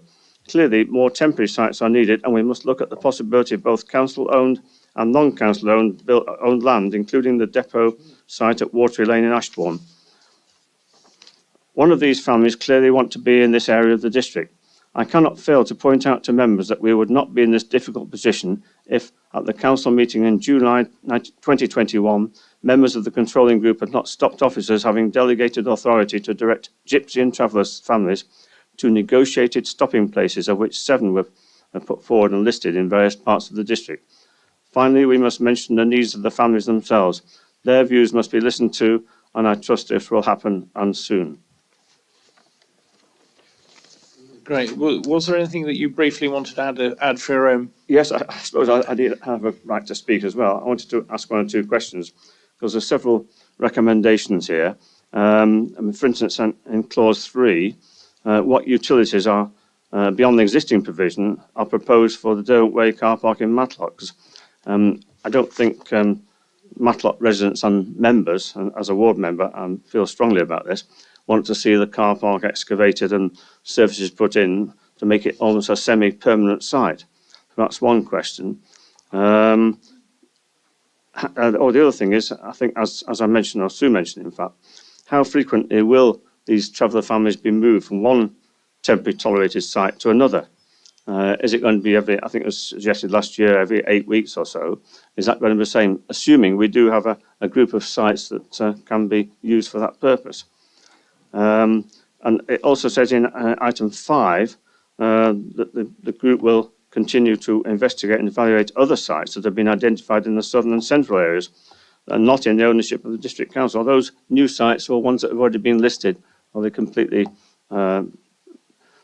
fresh sites which have been either put forward by landowners or been investigated, owned by, say, the county council or whatever? Can anyone answer those?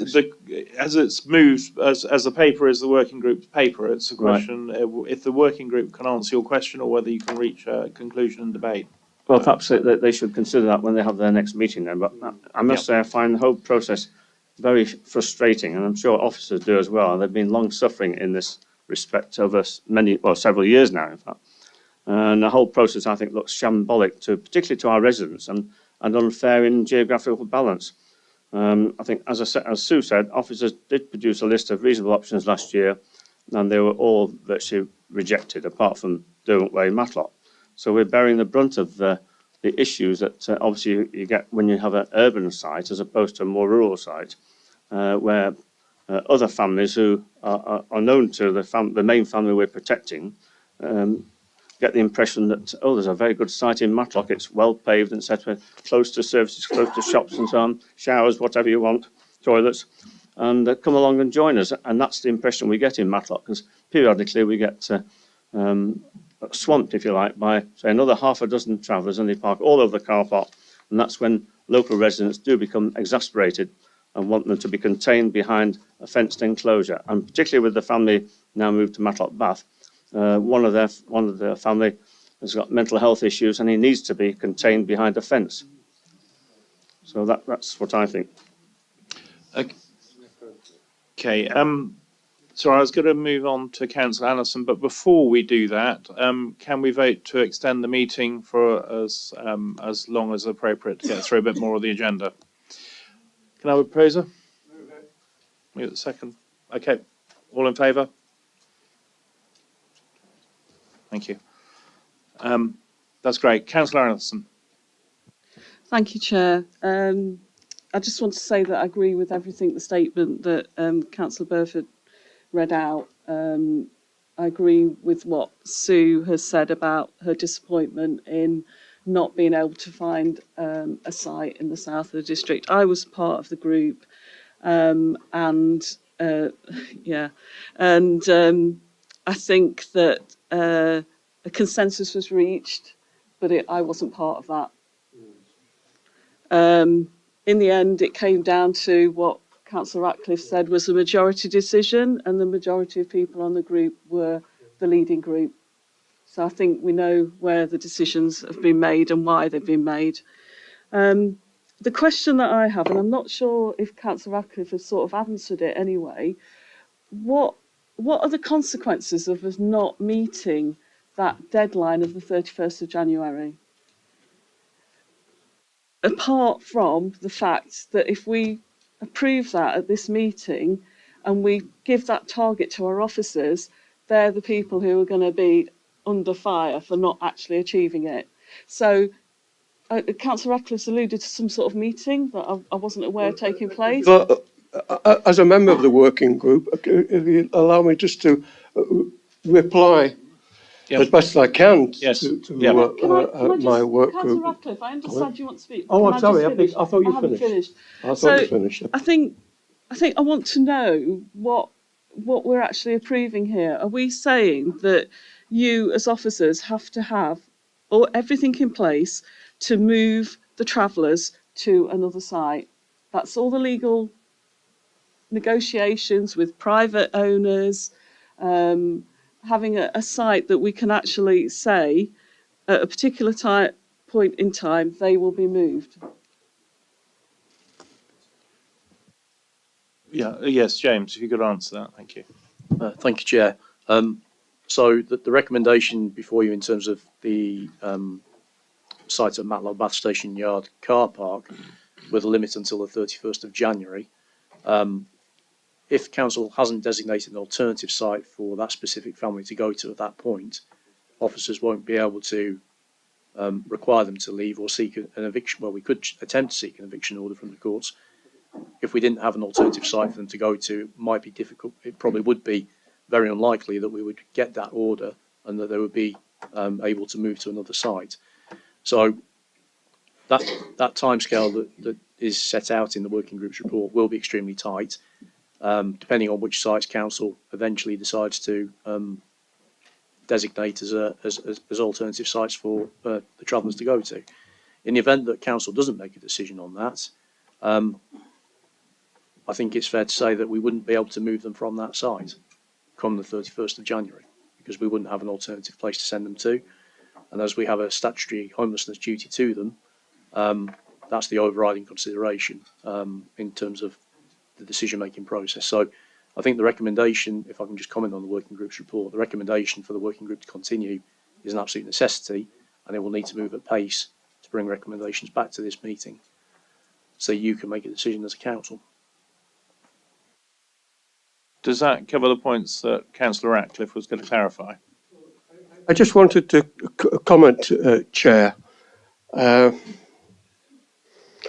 timescales in a sense. It's my understanding, and maybe Rob might like to come in just briefly, but there is a permanent site being created for the traveller family who are at present on the site in Matlock Bath. That, I think, is due to come in on stream and be available round about end of February, March next year. If that... I think you're probably jumping the gun about okay. talking about things I was going to say that makes the situation a little bit easier because there is the investigation on 3 other sites that have not been mentioned this evening for confidential reasons that could be available.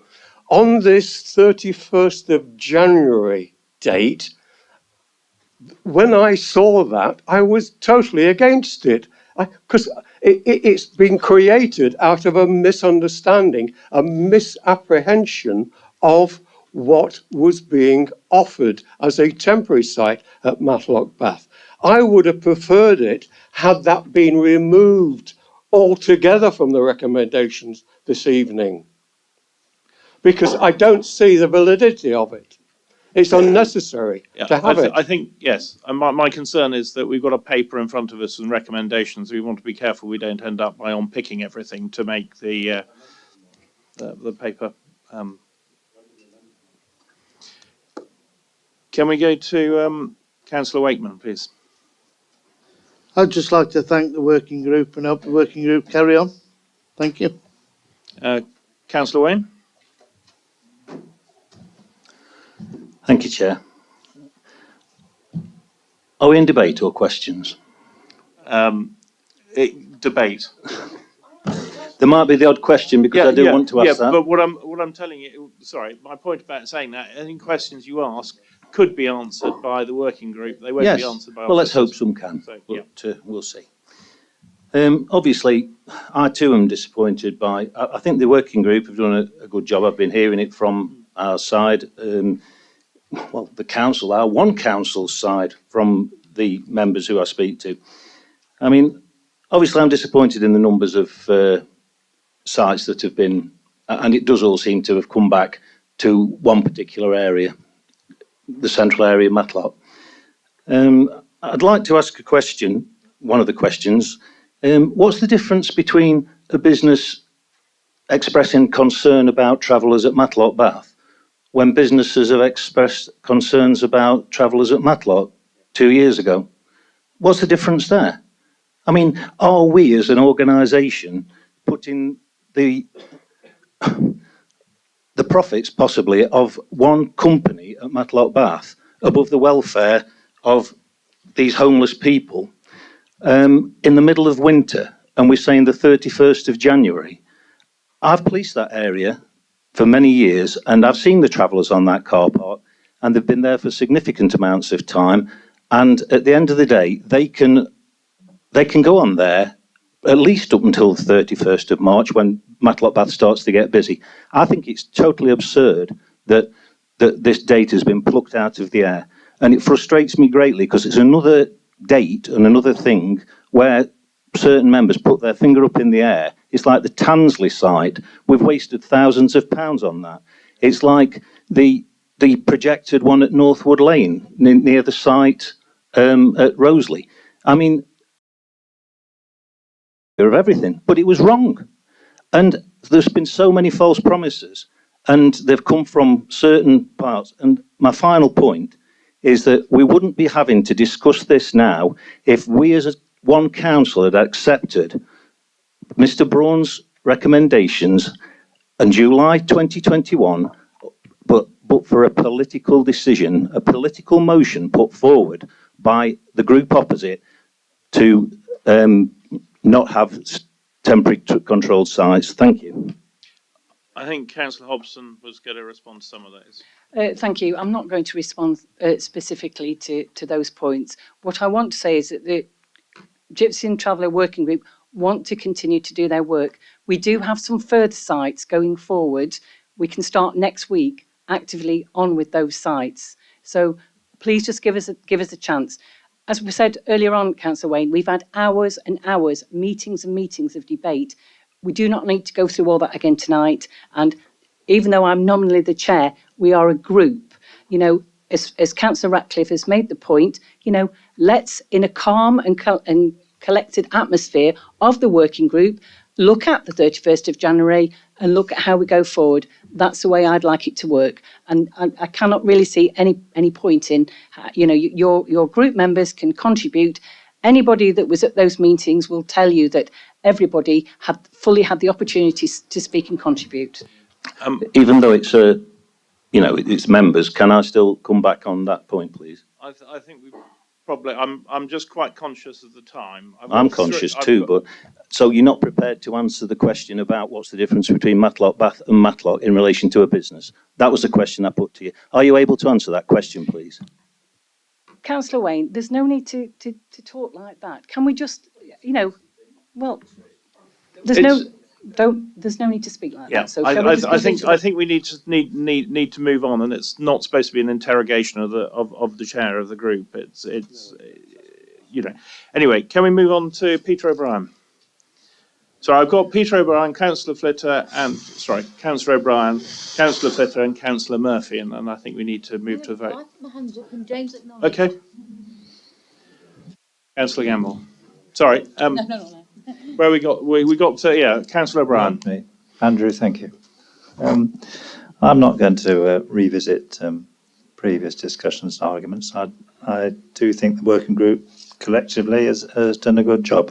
I'd also actually like to thank the officers for the rest of the report, which sets the record straight as to the contribution that gypsies and travellers do make to society, and I think that's a very important point that is made in the body of the report. And it's a little bit disappointing that the sentiments in the report don't seem to be echoed by those who have a problem with, or those businesses who have a problem with the travellers using the Matlock Bath Station yard beyond the end of January. My question is, I've been informed through the good offices of some of my colleagues that unless a decision on an alternative temporary site is taken before Christmas, probably before the middle of December, that, as James has said, it would not be possible for the councils to secure the repossession of the Matlock Bath Station site. If that is the case, is it really rational or moral to put an artificial deadline on the Matlock Bath site for the 31st of January in the full knowledge that it's very unlikely to be achieved? So what I would ask through you, Sue, as chair of the working group, would it not be more reasonable to add to recommendation 1, or until a suitable alternative temporary or permanent site has been identified? If you don't feel able to think that as a rational and sensible approach, I think I'm going to be tempted to move it as an amendment. So I really think imposing an artificial deadline, which it's most unlikely that we'll be able to meet, is neither helpful to the residents, the business community, or more importantly to the traveller family concerned.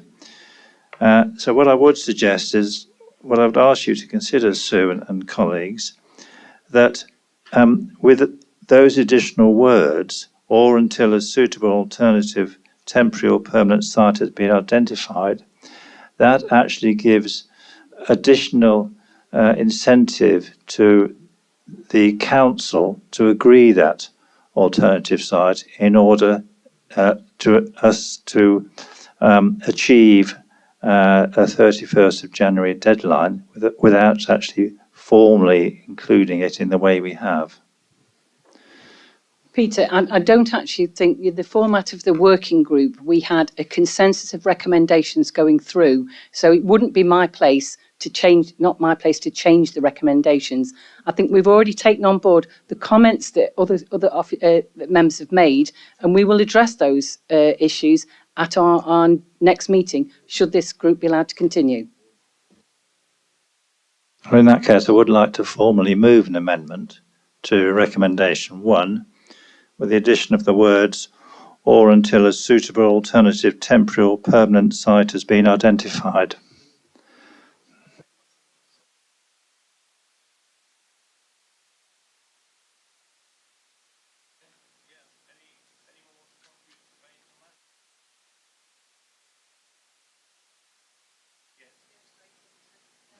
Who are you questioning?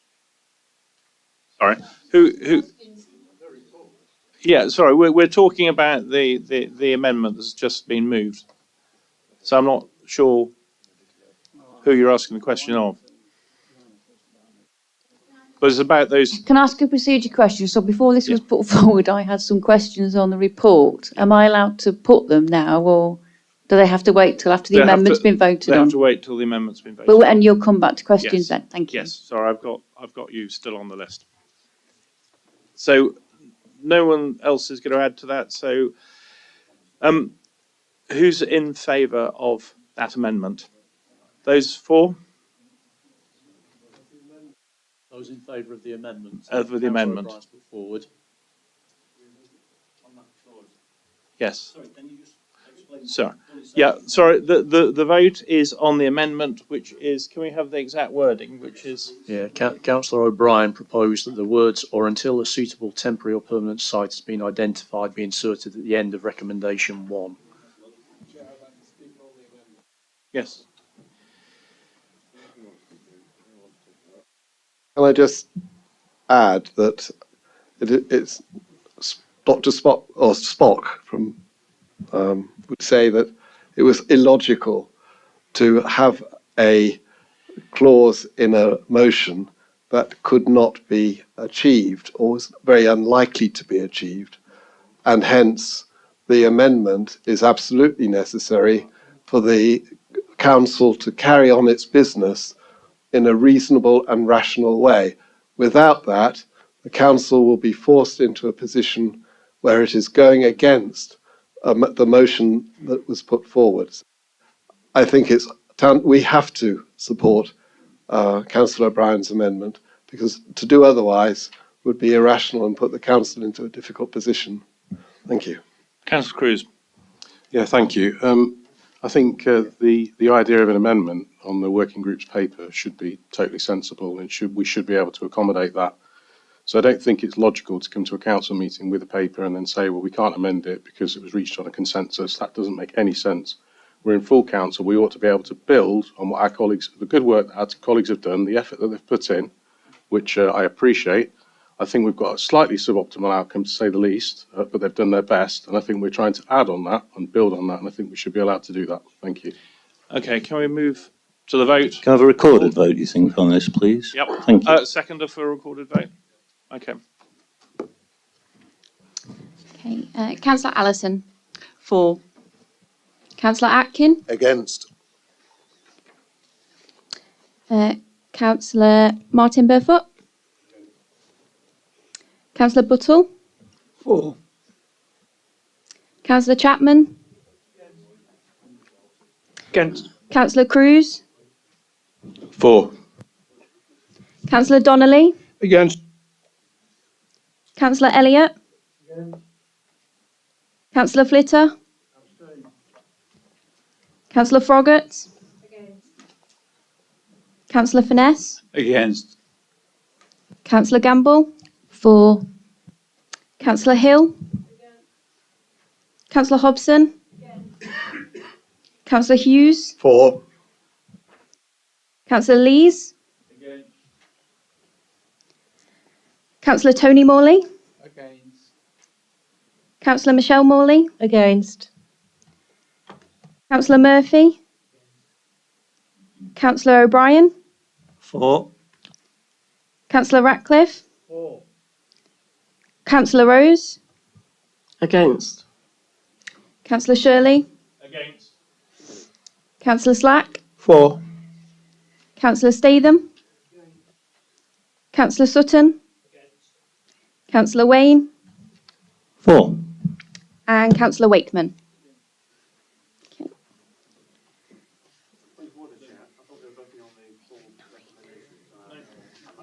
One, two, three, four. You voted already and it's been recorded, and the motion has been defeated. So we now move back on to the main substantive motion. Chair, can I ask for a recorded vote on the substantive motion? And can we have a second? We have got. Sorry, we've got a couple of people who are still to speak. Councillor. Thank you, Chair. Well, there's two questions I have, and I hope they can be answered. And then I want to say a few words. First one is I'd like clarification from our legal team, if possible, on the wording of specific traveller family, because I'm quite concerned that once we label this as a temporary site on Corder Way, then unless there's absolute definitive reasons why another family should not move on, I think that could land us into a temporary site without specific family involvement. And I'd want to know the legal aspect to that. The second question is, I wonder if it talks in number 8 about the having considered the views of town and parish councils. I've not actually seen any responses from town and parish councils. I certainly can't remember one from Matlock. Well, I might be mistaken, but I'm wondering if I can have some clarification on that, please. Yeah, I'll come back on the legal. the point around the specific travel family, and Kerry might add to that once I finish. But the definition of the specific travel family is followed up with the words that has in recommendation 3. It was Derwent Way you were referring to, Councillor Flitter, for use by a specific traveller family with an accepted local connection to the Derbyshire Dales to whom we owe a homelessness duty. So any other families or travellers that turn up on the site, as we do already, we would take eviction proceedings against those. So we would, if the council were accepting these recommendations, it would only be for those families to whom we've accepted a homelessness duty. Chair, I understand that, but I want to know how strong that argument is in legal terms. Well, yeah, as Paul's just said, every eviction that we've secured so far has been on that basis. So we have a homelessness duty, and that's the key consideration. That's the purpose of this report before you. We're trying to address that homelessness duty. Any others that arrive on land owned by the district council, we would seek to evict, and every time we've succeeded in securing an eviction. Okay, can we move on to Councillor Murphy? No. Oh, sorry. Oh, sorry, Ian. Any Well, if you look at representations, there's been representations tonight from Roseley and from Northwood and Tinkersley. At the last meeting, other parish councils came and spoke. It's entirely up to the parish and town councils to, your district councils go to parish and town council meetings, have dialogue with them, can bring feedback back. And I'm sure we will encourage that in the future as well. Right, thank you, Chair. I'll follow that up. From what I want to say, I don't usually have a go at people. I'd rather attack policies.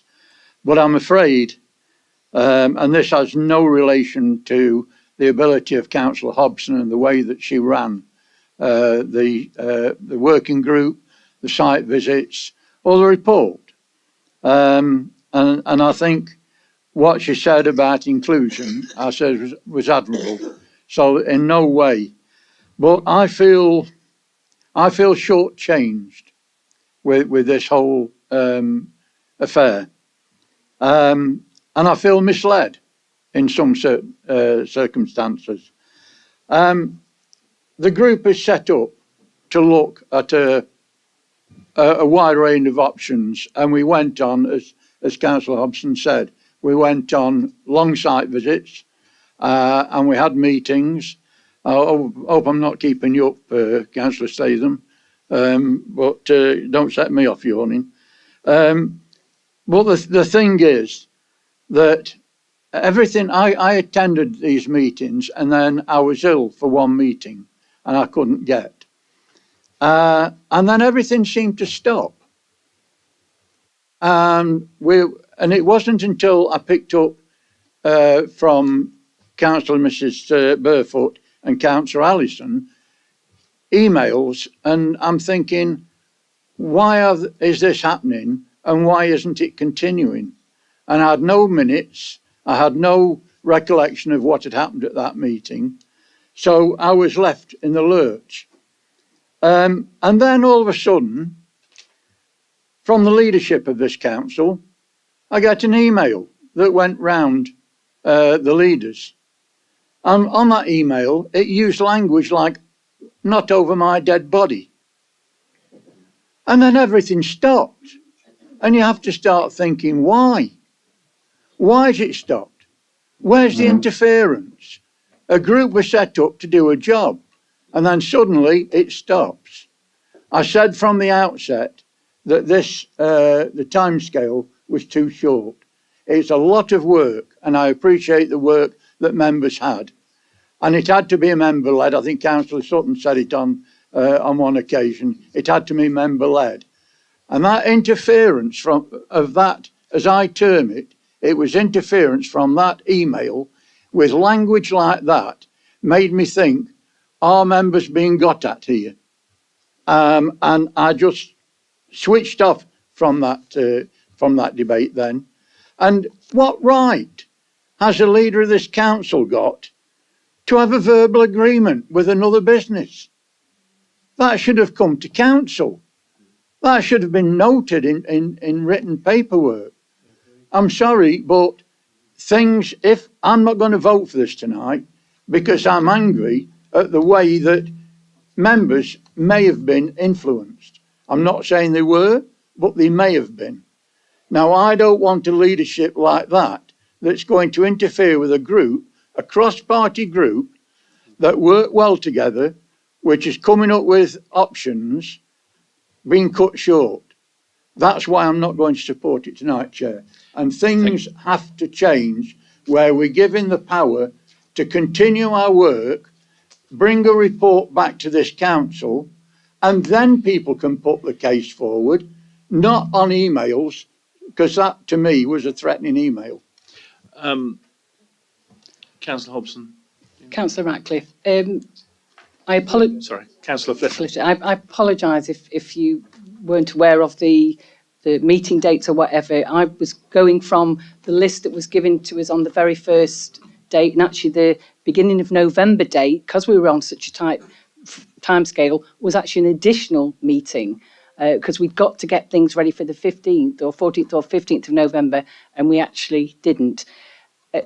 As regards your other conversation about interference, everybody on I would hope that there was no interference. We listened to the members from all sides when we visited sites and heard what their views were. They're valid views, and that's what we took forward.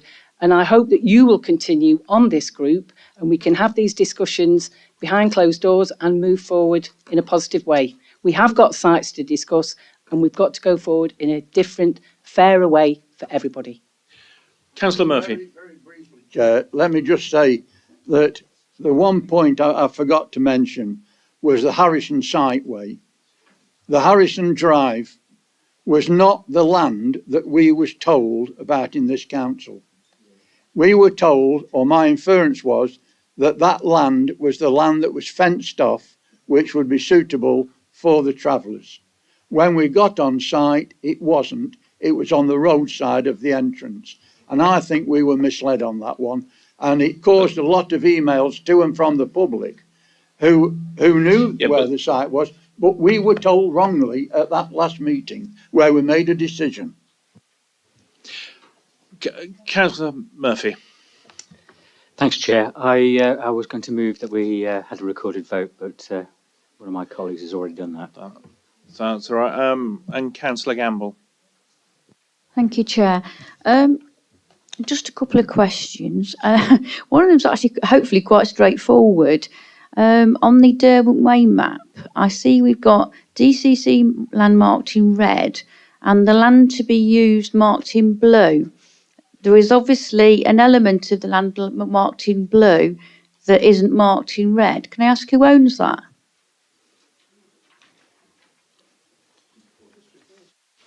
It's all district council owned land. It's just Can someone not do maps? it was done very quickly on request today to actually indicate the site. Right, okay, but that red line should coincide with the blue line, should it? Yeah. Right, okay, thank you. And the other line, just the other question really was to do with Councillor Hobson's sort of statement that people should just contribute on these sites on the basis.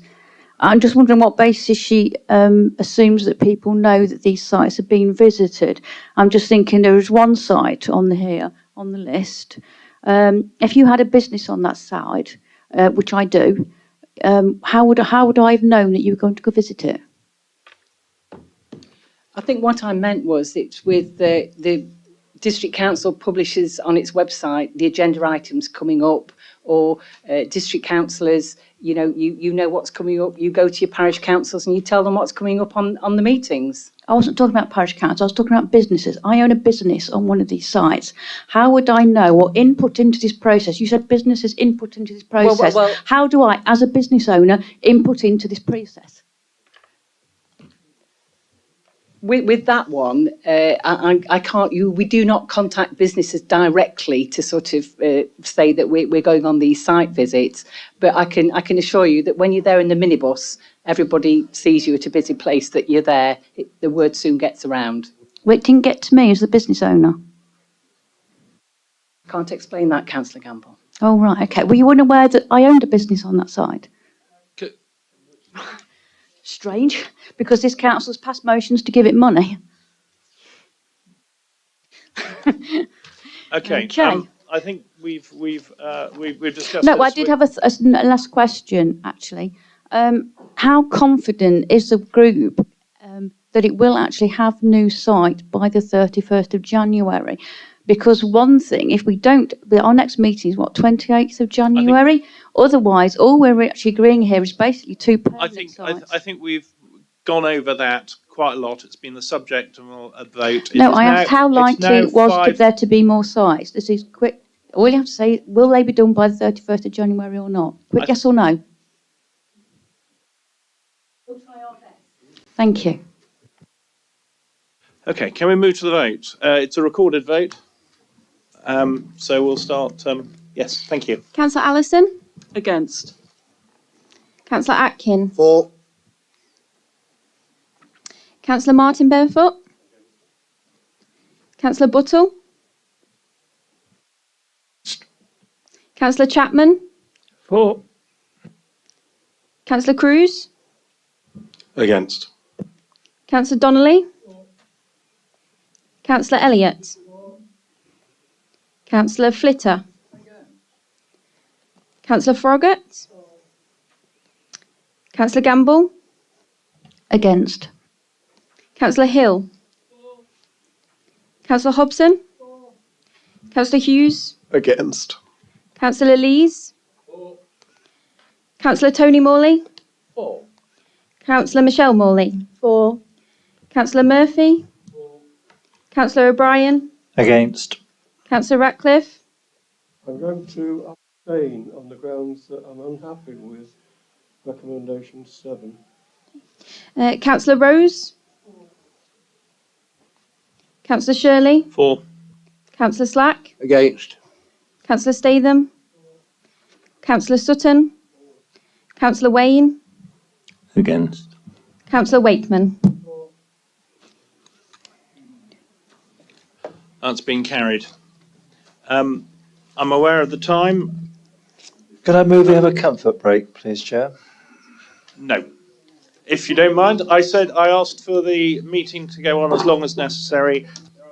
3 more items left. I intend to do one of them and then call an end. So if we could deal with number 16, which is East Midlands devolution deal. And someone else has got. Yes, thank you, Chair. Happy to take that report. Nothing significant to add to the report. Members have previously been appraised of the development of the devolution deal through the various emails and updates that have been provided.